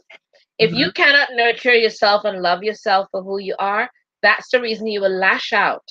I call it lashing out at others and demeaning them and being mean to them, like that so-called friend of mine. You know, it's because you cannot even learn to love who you are. So you will learn to lash out and take away from someone else to make yourself feel better. And if that makes you feel better, I am so sad for you. Yeah, it's really true. In fact, you know, I try to make make it a habit to compliment women when I see them. Compliment anything. I like your makeup. I don't care what it is. I like your dress. You know what it is? Good. Yeah, you know what it is that I liked when we were in New Orleans? We literally, I don't care what it was. I don't care what the person looked like. You will find something, and you're not lying. Do not lie. If you have nothing good to say, don't say a darn thing. Right. If don't lie, but look at the person. I don't care who or what they are. You will find something beautiful on that person and say it. That dress looks beautiful on you. Your eyes are so beautiful. Your nose, your forehead, whatever it is, find it and say it. Or look at yourself in the mirror and start defining who you are and how beautiful you look. Oh my gosh, look at that. I got my mom's chin, or my mom's nose, or my dad's this, or whatever it is. And look how beautiful I am. They made me. You know, just kind of go with it. This is that month. This is that retrograde months, rather. The 3 months, right? I believe it is. Yeah. So just do what you got to do, man. You know, it's there for us. Work with it. Never let these retrogrades take you down. They have a reasoning behind them. And a lot of them, with this one, it's all about reassessing who you are, reinventing, recreating, you know, relearn, repassion, reinvent, whatever it is, retransform. Take this retrograde and do exactly that and nurture yourself and your friendships and relationships, all of it. All right. Absolutely, guys. This is your big chance. And what are people saying in the chat room? Use it. All right, let's go to, let me get to my thingy here so we can see what everyone here is saying. I have to scroll up to see where we left off. I have a lot of things here. Okay. Hang on, people. Give me a minute to scroll up here. Let's see. No, we don't have that. Wow, we got a lot of things here. Okay. Okay, we left off with Blaze Girl doing much better. Her husband was doing much better. Goddess Monica was tracking adoptions. A direct line of women have put the adoptions. Let's see. We're up a little bit too far. Okay, here's one. Okay, so Goddess Rebecca says, now that I'm thinking about it, I might have a generational curse. Hopefully not, and you can fix that. We have Blaze Girl who says, yes, I've been looking for houses to buy with my family. And some houses have bad juju attached to them. And although the price may be good, if the energy isn't a positive energy, I will bypass it. Good for you. Goddess Debbie says, whoa, this makes so much sense. This says so much about one friend I know. This makes so much sense. And Flesh Life says, and I agree, cleanse and protect, cleanse and protect, cleanse and protect, and reclaim your sovereign energy every single day. I totally am with that. And then Goddess Monica goes on to point out that that's what she says about people living in the west side of Albuquerque, because that's where people used to kill prostitutes, and I would never suggest people live there. That's actually true. We had or have a serial killer that killed a lot of women and buried them out on the west side. Then we have Blaze. Yeah, I remember you talking about that. We've got Blaze Girl who says, "You ladies are speaking facts like always. These are the rules I live by in my own life." Awesomeness. Goddess Monica says, "You ladies are blowing my mind like always." We are here to blow your mind, Goddess Monica, and everybody else's mind that we can. Let's see what else we've got here. Goddess Peggy reminds Poltergeist. Yeah. That was a scary, bloody movie. Okay, I'm going to scroll down a little bit because there's a lot here. Good. It's so nice to see everyone conversing. We missed you guys. I keep saying it for a while. We missed you guys so much. Love you guys. And we've got Blaze Girl who says, "Yes, I was thinking the same thing. That's very disrespectful. Your thoughts are energy. Energy attracts. That's why if you ever have a negative thought about something, especially if it's about yourself, definitely change it into something positive. Don't embrace that negative energy." Thank you, Goddess Monica, for saying that we are both so inspiring. We've experienced so much change. So are you guys. Yeah, you guys are too. You guys inspire you guys us. have to understand. Exactly. I was just going to say that. You have to understand. I think it's a mutual thing because if we inspire each other, all of us in some form or another, then we're doing our jobs, right? You're doing yours.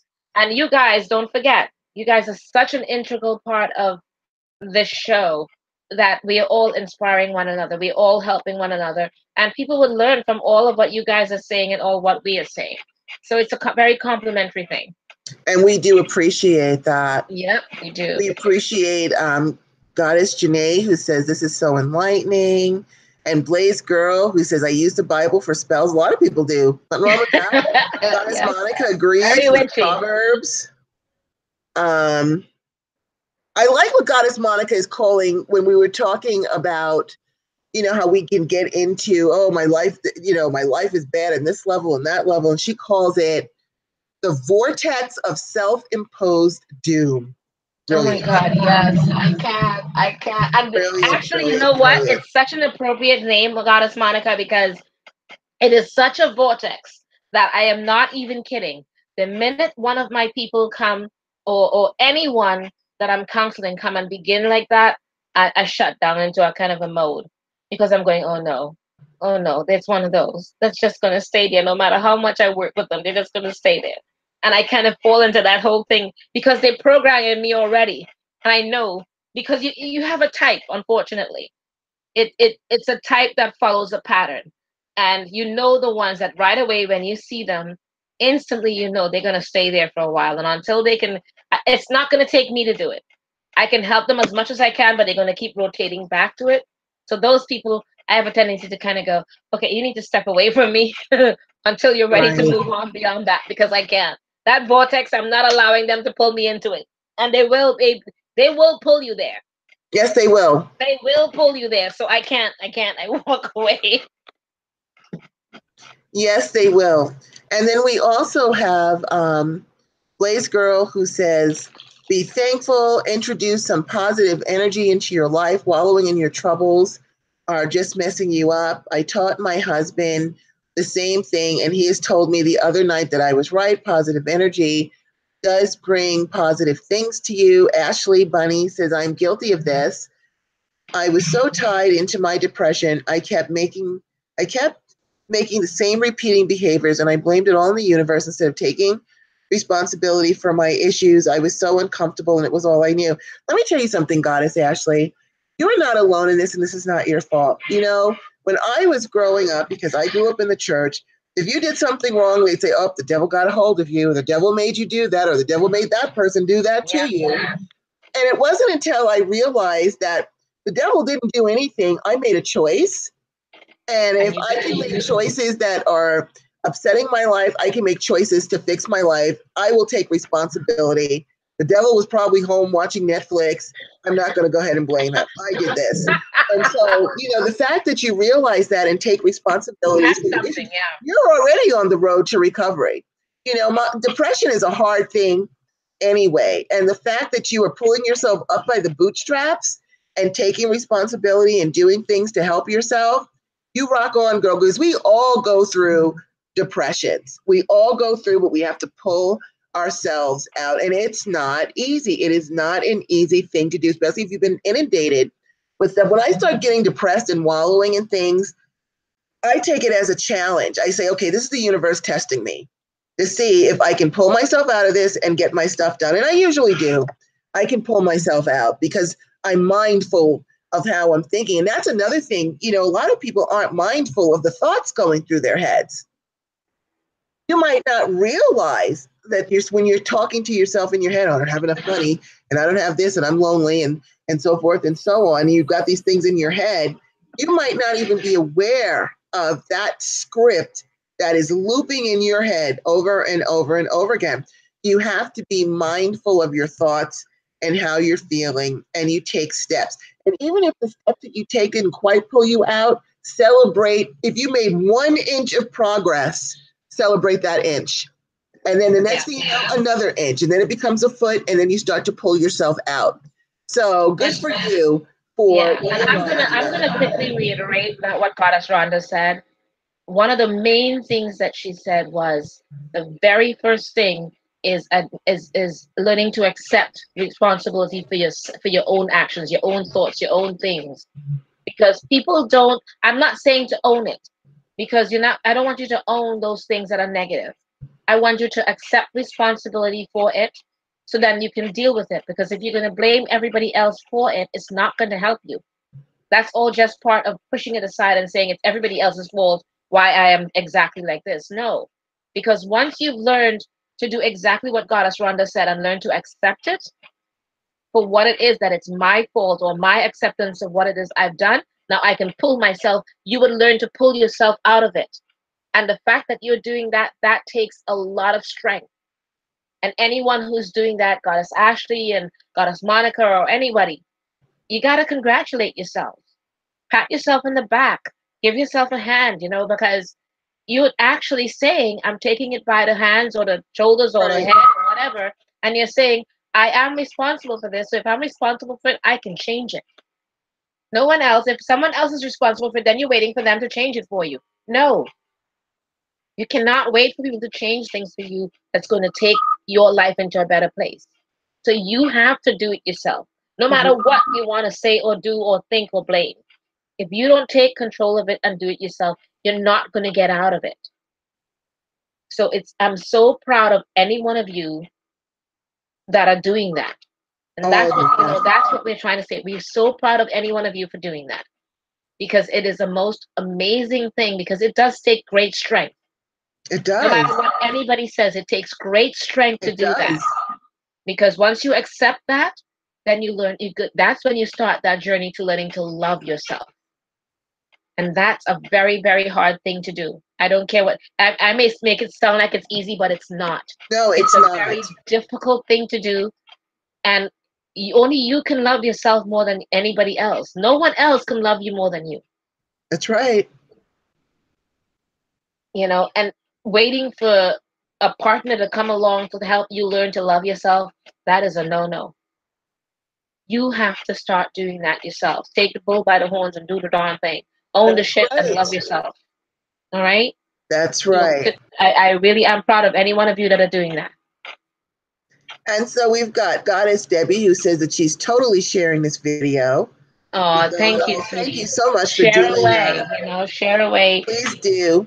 And she says, I think if I want to break you're too much like your dad in regards to my anger, I need to work on myself and be more positive. And also look, it's just easy to say sometimes, well, I'm just going to not be angry anymore. If you have that challenge, look into other steps on getting help. Look into books or information or videos on working to get rid of anger or how to release it out. I mean, on our witchy ways, we have all different kinds of ways that we can get things out of us. But good for you for recognizing a pattern that, you know what, I get angry like my father, let me fix it. You're already halfway down the road. You're already halfway down the road to recovery because you identified the issue, you owned it, and now you say, you know what, and now I'm going to fix it. So it's perfect. Goddess Monica says, I think the Venus retrograde is a perfect time to do just that, Goddess Rhonda. I should help my male cousins out of this curse. Roll with it, Goddess. And Goddess Monica also goes on to say, Storykin, Jane Goodall loved Jane from Tarzan and Jane, but she thought she'd be a better Jane. And Debbie says, I have head to toe rheumatoid arthritis, etc. I have learned to adapt to what I need to do. I'm determined when I can do it, I will, but I know when I need help. You know what? Let me tell you something. And Goddess Starr and I have talked, Goddess Starr has talked about her lupus. I've talked about Lyme disease. I have arthritis in like every joint. Lyme disease attacks my brain. I have very little short-term memory. I have to write everything down so I can remember to do it. Otherwise, it's gone from my head. I can sit here and list for you a lot of challenges, of health challenges that I've had. And you know what? I don't have time to let them run me. They don't get to run me. I get to run me. Yeah. And so I will do whatever I need to do, be it energetic or taking a pill or putting on some of Goddess Starr's pain oil, something. I will do something to help myself because, you know, you look at people can see me walking around. They have no clue as to the amount of pain I'm in, my lymphedema. I have lymphedema in my legs. I can't wear shoes because my legs swell so badly and they hurt so badly because of my Lyme disease and the treatment that I got. And you know what? If you saw me walking through the store, you'd never know there was anything wrong with me because I don't have time to think about it. I'm a single woman, just like Goddess Starr. We're on our own. We have to get things done.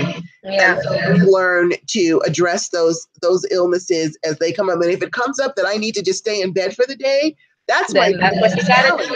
Yeah. But that's what I have to do when my body says, look, either you're going to lay down voluntarily or I'm going to put your butt down. I'm going to put you down. You got two choices. You do it nicely, and then you can just lay in bed and get on your laptop or whatever, or I'm going to lay you down for a couple of weeks. So you could lay down for a day, or I'm going to lay you out. I'm going to say, okay, I will give in to my body. My body knows better than me, and I will lay in bed and watch a marathon of Law and Order or something, or read a book or something. And I tell you, Goddess Rhonda is right. You better listen because your body does talk to you. Yes. It talks to you and it tells you things. And if you don't listen, that's on you because it told you. So when you drop and you're wondering what the hell happened, it spoke to you before. You just didn't listen. Yes. And despite the fact that we say we don't have time, we're busy, we say that. But when it puts us down, it puts us down and we listen. And we listen. Okay? But yes, the majority of times I don't have time to be yes, I use the walker to walk around so I can get one place here so I don't drop on the floor. But I'm okay with that because I will walk sexy as hell with that walk and everything else, and I will get my shit done and I'll come home. And that's that, you know. But you really cannot allow people to say or to have you use that whole thing about, you know, I am this or I am that, so I cannot do whatever. No, I remember once, I forgot what movie it said, but it said there's no such word as can't. And in a way, there isn't. There's no such word as can't because you have to be able to get past whatever it is. So if you develop that stage of like, there's no such word as, when it comes to you and what you want to accomplish, there's no such word as can't. I have to do it. You don't have a choice. You want to get something done. You want to be a certain person. You want to gain that passion back. You want to reignite yourself. You want to do these different things. That would mean that you have to accomplish those things. So you really don't have the time to sit back and be sick. You don't have the time to sit back and be depressed. You don't have the time because right now I'm so busy trying to be me and own my shit. Simple. Absolutely. Absolutely. Okay, we've still got a lot of comments here, so I'm going to run them down. Yes, you go ahead, girl. All right. So then we've got Goddess Janae, who says, my daughter is autistic and diagnosed with schizophrenia. I never allowed that to influence her journey. She's my indigo child. Good for you. Goddess Jenna says, my brother had a bad effect to ADHD medicine, and he finished early with everything in school, and the teachers didn't know what to do. Good for you, because you're showing them that the teachers don't get to decide. Goddess Monica says, my dad has schizophrenia, Janae. He's the best dad anyone could ask for. It's not an easy illness, but it makes us both better people. Right on, as we used to say in the 70s. Debbie says, I was told by my friends, you seem autistic. I have been tested and I am not. One thing we need to stop labeling right off the bat conditions, especially with mental illness. You know, if someone had told me that I seemed autistic, I already know I'd be going back into snatch a bitch mode, just like to pull you down. I really, one of the worst things you can do is put somebody down in front of me, because even if you're not talking about me, I'm going to snatch your head off. Okay, let's see. I know, right? We've got Goddess Monica says, I can't imagine what Goddess Rhonda is going through, losing her own dad. Losing my dad is unimaginable.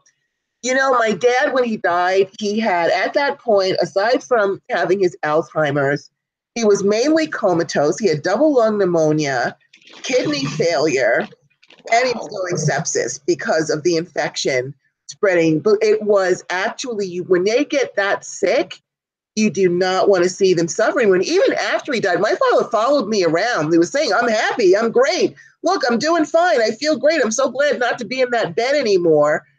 But, you know, it still hurt my heart that because I'm a real daddy's girl. So that hurt my heart that he was gone. But the fact that he kept following me around and telling me he was fine helped me a lot, because I can talk to him whenever I want to. He's always with me. If I call, say, Dad, I need you, he'll be right here. So you do, you know, you can, it makes it easier. I'm not going to pretend that it's easy, and the grieving period, you know, it'll go on for a while. But I feel so much better knowing that my father is no longer in pain. He's no longer laying in a bed by himself. He's no longer can't breathe and on a ventilator. He is up there conducting the Heavens Orchestra, or wherever he is. He's in a happy space. So it's all good. And I honestly believe that sometimes the universe makes our parents get so sick so that it makes it easier for us to let them go. And also it makes it easier for us. Like if I get to the point where I'm that sick, I don't want to be hanging around. It'll make you not want to live forever. It's like the universe gives you the opportunity to say, I am not going to sit here anymore and be in pain. I'm out. Literally, I'm out. Because I'm going to be fine. Y'all be okay too. I'll look after y'all when I get up there. So it's all good. Goddess Ashley says, let me scroll a little bit. As I'm watching this, sitting in the hospital because my mom just broke her leg. Oh, I'm hoping that her leg, Goddess Starr, and all of us, we are sending so much healing energy to your mom's leg. This video is ringing so many bells. Goddess is speaking through you. I can't wait to share this with my sister later. Awesome, awesome, awesome. And Goddess Debbie says, I'm very sensitive to a lot of things now with allergies, but I still get labeled for this or that random. You don't accept any labels. And if anyone tries to label you, you shut them down. You know, in New York, growing up, they used to say, you got to take them out at the knees. You shut that down immediately. You snap at people and shut them down right away. Don't let anybody label you, make you feel bad. All you got to do is tell them, if they want to label you, say, I am Goddess. That's right. I am Goddess Starr. Oh, I am Goddess Rhonda. And that's the only label you're going to ever be able to say about me. I am Goddess Starr. I am Goddess Rhonda. And we're done. Walk away. Absolutely. Oh, but before you walk away, make sure you let them know I can be a benevolent goddess. Or I can kick your ass. And you're going to get to decide what goddess I am today by what you say to me. Yep, but I'm always the goddess. And I'm always the goddess either way. So then we've got, let's see, Goddess Monica. Oh, Ashley. Goddess Ashley says that she loves us, Goddess Starr. Oh, we love her too, honey. And we love you too. Goddess Monica says, my mom is a teacher and they give her all the bad attitude kids. She doesn't have really discipline problems. They're good kids. They're just outspoken. But that means she's an excellent teacher. Yes, yes. And also they accept her for who she is because they know she loves them in one form or another. And that is acceptance. Absolutely. And she goes on to say, I was writing the Venus retrograde blog and gave up to focus on loving myself. Kept it short and sweet. Good for you, Goddess Monica, because if anybody deserves your awesome, loving heart, it is you. There you go. We've got Debbie S. who says, I'm the cute one. That's right, Debbie S. You are the cutest goddess. The Goddess Debbie. Woo! And then we've got also Goddess Debbie says Facebook. is not a great social platform because it creates competitions with others and makes us feel like less. You know what? I scroll through Facebook so fast. I don't see If I see a post from Starr, I'll stop and I'll read it because I know it's something that I'm going to be interested in. As soon as if my eye hits on one little negative thing, I'm gone and I'm going to keep going because I can't pick up other people's things. I have to tell you, especially, as an empath, I'll tell you something. I haven't been to a funeral in a long time. You're not just feeling your own grief. You're feeling everybody's grief. It was a nightmare. I just want everybody to know that. It's not a good place to be. No, it's not. And so then Goddess Monica says, women hating on women. Oh my Goddess Starr, I have been having a foot and mouth syndrome a couple of weeks. Go ahead, girl. Let me hear the foot and mouth syndrome going on. Okay, so she's saying, I've been having a foot and mouth syndrome a couple of weeks. I'm growing. The number of women telling me off. I come from love, but it comes out garbled. And, there you go. You know what? It happens. And, not only there are people, it might not be so much that it's coming out garbled, Goddess Monica. A lot of times people don't want to accept what you have to say. If you're telling someone the truth and you're saying, hey, listen, this is what's going on with your birth chart or whatever it is and blah, blah, blah, and you're not telling them what they want to hear, because there are people who will come to you because they want to hear what they want to hear. And if you don't tell them what they want to hear, they're going to yell at you. They're going to tell you you're a fraud. They're going to yell. Yep, and they'll tell people, they'll even go so far and tell other people, don't go to Goddess Monica. Her readings are wrong. They're just mean. It's like, as long as you're telling the truth, you have nothing to worry about. Okay, Blaze Girl, Goddess Blaze Girl.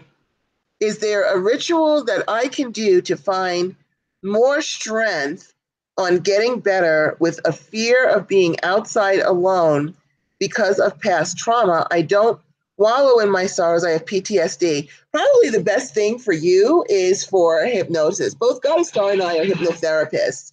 And what happens is with hypnotherapy, we can retrain your subconscious to help you with that so that you can start to take steps where we work with people with phobias and fears and dealing with PTSD.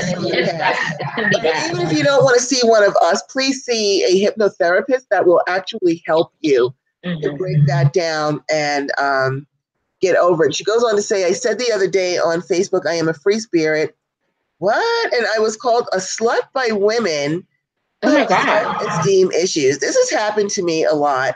And that is not what being What's wrong with women? What's wrong with women lately? I don't understand. Well, my question to you is, Blazed Girl, are you an empath? Because I have found that women who are empaths, other women hate them for no reason and will lash out at them. A lot of empath women have male friends because women just don't like them or will be their friends and turn on them or do things like that.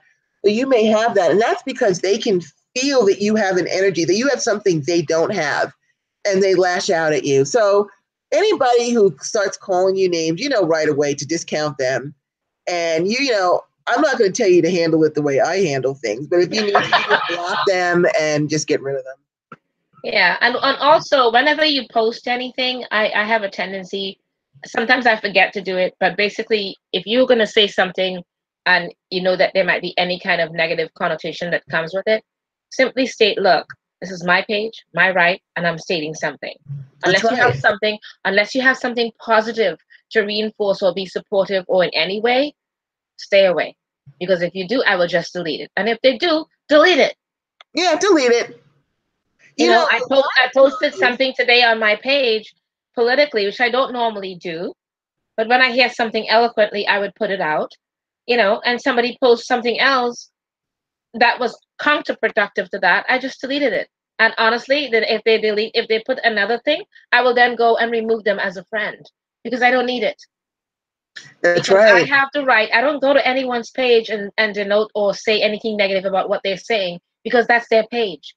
So if you're going to come to my house, basically, that's what I consider it, and you're going to say something, put your feet up, put your legs up, and then insult me, then I will have the right to tell you, leave my house. don't come back. Don't let the door hit you on the ass on the way out. Simple. Right. Okay? Because you cannot allow anyone to abuse you, whether in person or on Facebook. And on Facebook, that page of yours, that timeline, that's yours. That's your home. That's your house. You have to treat it as such. That's why you have to be very picky about who you have as friends. And you don't need them. If they're No. mean, if they're on your page and being mean, that means that you have had them as a friend. Remove them. You don't need that. No, you No don't. one needs that kind of help. And if they're going to call you those kinds of things, you do not need them as friends. They're not friends. They never will be friends. They don't know how to be friends and supportive. Remove them. No. You don't need them. And another thing to remember is don't forget, there really are emotional vampires out there. And so they'll say something hoping to get a negative response from you because it feeds them. The best revenge is to block them. Cut their food off. Cut it off because they want you. When someone says something on your page like that, they're hoping for a response. They want to get into it. And they want to get into it because that's what feeds them. Starve them. Cut them off. Say nothing. The worst revenge you can give to that kind of a vampire is to ignore them completely. They get pissed. Like they don't exist.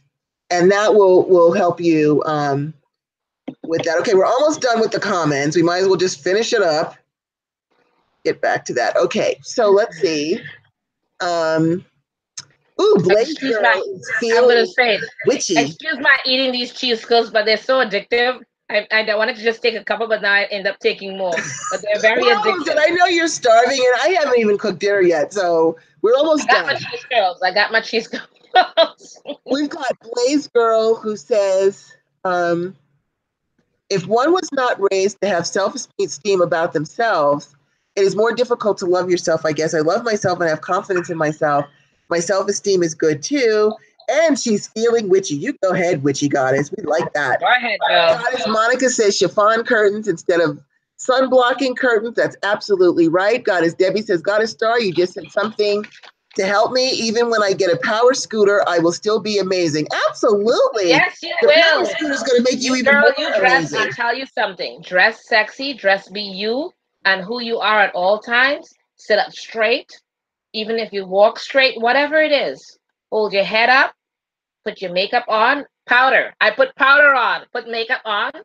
Make yourself feel better because no matter what we say, some of us don't wear makeup, but some of us, we feel better when we put on makeup. We're presenting our best face. Be always your best self and walk sexy like I am 20 years old, man. The attitude is basically I am a goddess in my own right at 58. And I am proud of being 58. And I will walk right. And I have literally young guys making passes at me with that darn walker. And I'm sitting there going, no, honey, I'm really sorry. I'm way too busy for someone like you. I need someone at my seat. That's right. The fact that I get actually young guys coming on to me tells you something. So just be yourself, sweetie. Don't let anyone put you down. Do not give them the right to take away your self-esteem, to take away what you have nurtured and gained on your own. No one has that right. And they're not coming and going, oh my God, Goddess Monica, Goddess Rebecca, you look beautiful.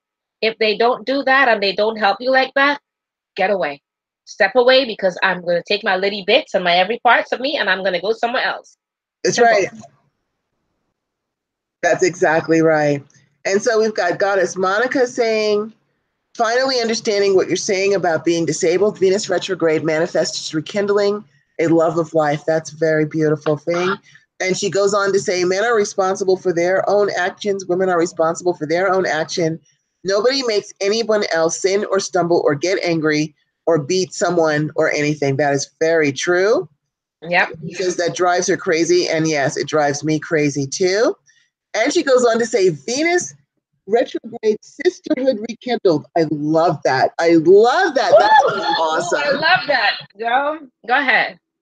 And Debbie goes on to say that we are both beautiful, Goddess Starr. We are, and so are you, Goddess Debbie. Yep. And all of you guys are beautiful people. Whatever you look like, you're all beautiful people, inside and out. Just learn to nurture it, because a lot of times we allow people outside of that are in our daily lives to take that from us. That We're is not going absolutely we are right. not going to allow them to take that from us. And thank you, Goddess Monica, for saying that we're glowing. You are glowing too. I just know that you are. And Goddess Debbie says, I don't care what anyone says. I know I am cute, 47-year-old. I know I am. You got that right. You know what? And me and Goddess Starr know that you are. And everybody in this chat room knows that you are fly. You are a fly goddess. And when you walk down the street, the sun shines Hold your on head you up. in jealousy, wishing that they could shine as brightly as you do. Your beauty. And then we got Goddess Monica goes, go team Debbie, absolutely. Yes. Moxie says, I'm seeing seeking behavior these days. You know what? We need to seek attention from ourselves. That's the most important thing. When you see people that need to seek attention from everyone else, they really need to seek attention from themselves, because no one can give me the attention that I need but me. I'm the one that does Yeah. that. And honestly, think about it. Whenever you can say to yourself, I look in your mirror, because you cannot look at yourself unless you're looking back at the shadow of a reflection of you. And if you can look in the mirror and say, I am beautiful, I deserve to be beautiful. I am beautiful and I deserve everything that's out there that's good for me. And I am going to walk with my head held up, That's because right. I am beautiful. And smile, mean it, own it. You know, Oh, that's so if people sweet. can say things so positively about you, with in a negative things in a very positive manner, like you are ugly, and they're saying it so positively, but oh, I'm sorry. Do you mean I'm beautiful? Because I know I'm beautiful. I am so beautiful Exactly. that I am shining beyond you, girl. I'm so sorry. Yeah, obviously they have a different definition of ugly than you do. Yeah. Apparently, they need to go and get a dictionary and look that up, because they've mistaken that word for beautiful. Well, not And just feel free to that. point that out. I think that they are hurting so much that they need to lash out. Yeah, Because for someone to reflect in any way a negative statement about your looks, that they need to do that so badly, that is extremely sad when you that is think about very it. That's sad. extremely, extremely sad if someone has to do that to make themselves feel better, because that's what it's about. That's They're being right. so mean, they want to be make hurt you so that they can feel better. Are you Right. serious right now? Do you need that much to denote to make yourself feel better? You'll put someone else down at the expense of someone else? Wow. That's a pitiful thing. That's a That is pitiful person. pitiful. Well, we're almost finished with our comments. So we've got Goddess Junior, who Okay, there you go. Go girl. Because peace we're and getting on love. there in time. Yes, we are. I didn't realize. Look, it's like, oh my goodness, look what time it is. We've been on a roll. I know. I We've know. got Goddess Junior, who says, peace and light, dearest siblings. Goddess Yeah. Debbie is giving us lots of hearts. Probably people are like, I'm sorry if we've been rolling on and on, and people are probably like, we have to go to sleep now. Sister Midnight says, Merry Meet Friends. Cool Flavor says, I love that this show has been a constant in my life for about a year now. So many changes, Yay. but we're still here. Yay. That makes us very happy to hear that. Yeah, yeah. Goddess Monica says, people blame the stars and astrology or the devil. Personal responsibility. You know what? Actually, that's a good point, Goddess Monica, because people will say, well, I'm going through this transit that's causing me to do this. I'm like, no, you're accepting a transit. That's, when we go over what your astrology issues are, we're saying this is what's going to happen, what can happen. And we're telling you that so you can start countering it right away and get the lessons or do whatever countermeasures you need to do. It doesn't mean that we've now put this judgment upon you that, oh, you have this horrible Uranus transit going on in your life and you're screwed. No, here are the things that it can affect. So here's where you need to shore up your stuff. So, don't let people do that to you. So then let's see. We've got Goddess Debbie says the devil was binging on Stranger Things. That's actually a good show. I've watched that show on Netflix. I tell you, these people are very wise in our chat room. We've got some wise ass people in there. Yes. And Goddess Monica, because LOL, Debbie, no binging on Christian Broadcasting Network. Being a self-loathing too. And it's true, the 700, let's see, TBS is saying, LOL, Monica, OMG, or the 700 Club. God, did the 700 Club still come on? I know. Jeez. I was just thinking that they are long. It's like years now. How many years? 25 years? 30 years? It's been a long time. All right, so we've got Goddess Debbie says it's not an overnight process, but I am working on myself daily. I have my days, but I get right back to positive. Excellent. We've Goddess Monica says, thank you, Goddess Starr and Goddess Rhonda. Yes, realizing the battles I've won. That's right. Be proud because you're a badass. Look at what you've been through and you are still standing. Remember, you are a badass, a goddess badass. Remember that. And then we've got, let's see, Goddess Monica, those fighting those same battles have my support 100%. Goddess Debbie says, I'm going to be in bed tomorrow. I did a lot of decluttering with my friends. Good for you. Yes, girl. Always listen to your head. I'm sorry, wait, I scrolled and I was always listening to your body. That's absolutely right. You know, you have to listen. And Goddess Monica says you are a sexy, you're sexy walker strut. You have a sexy walker strut. I like that. Yeah, I got that. I got the sexy walker strut going on. And Goddess Debbie wants you to actually put a bumper sticker on your walker that says, I am being goddess. a sexy oh my goddess. Gosh. I gotta do that. I gotta do that because I am a sexy goddess when I walk up there. And to have guys coming on to me, I'm standing there going, who are you looking at? And then we've got Goddess Junior says, oh my goodness, I totally hear that. I'm an empath. I do not go to funerals. I can't handle my own feelings plus everybody else's. It's too much. I can totally get it. And Goddess Junior, if you go to playlists on this channel, you will see empath training. And we've got lots of videos to help you get other people's energies off you and teach you how to shield yourself. So then we've got Goddess Monica who says, don't let people walk into your life with their filthy feet. Okay. I'm right, girl. Let's raise a glass to Goddess Monica for that wisdom. That was so well said. I'm going to steal it. I'm so stealing that because that is so true. Yep. Let's see. We've got Goddess Debbie who says, yes, the 700 Club is still on. And Goddess Monica goes, yep, a zillion years, 700 Club with the same old men. That's freaking amazing that it's still on.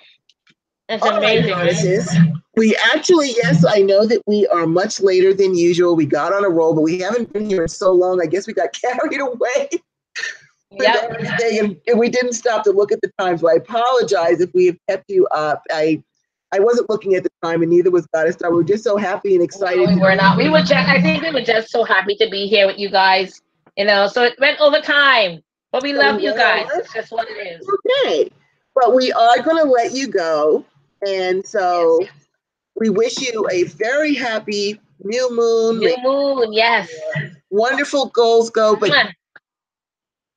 and we want this retrograde, may it help you to have the best relationship with yourself. Because that is something we ignore ourselves more than anyone else. And we gotta do it. This is our big chance to tell everybody to take a walk and look at ourselves and work on ourselves, figure out our passions, and have confidence and love for ourselves. So with all that said, we say, merry meet, merry part, merry meet again. Merry meet again. Woo! Love you guys. We love you, and we will see you next Monday, and we look forward to it. And so have a great week. And we will chat with you next time. Love you. Yes. Love you guys. Mwah. All righty. Good night. Okay. Good night.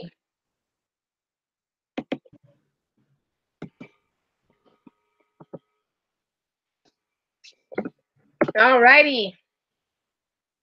Woo. All righty. So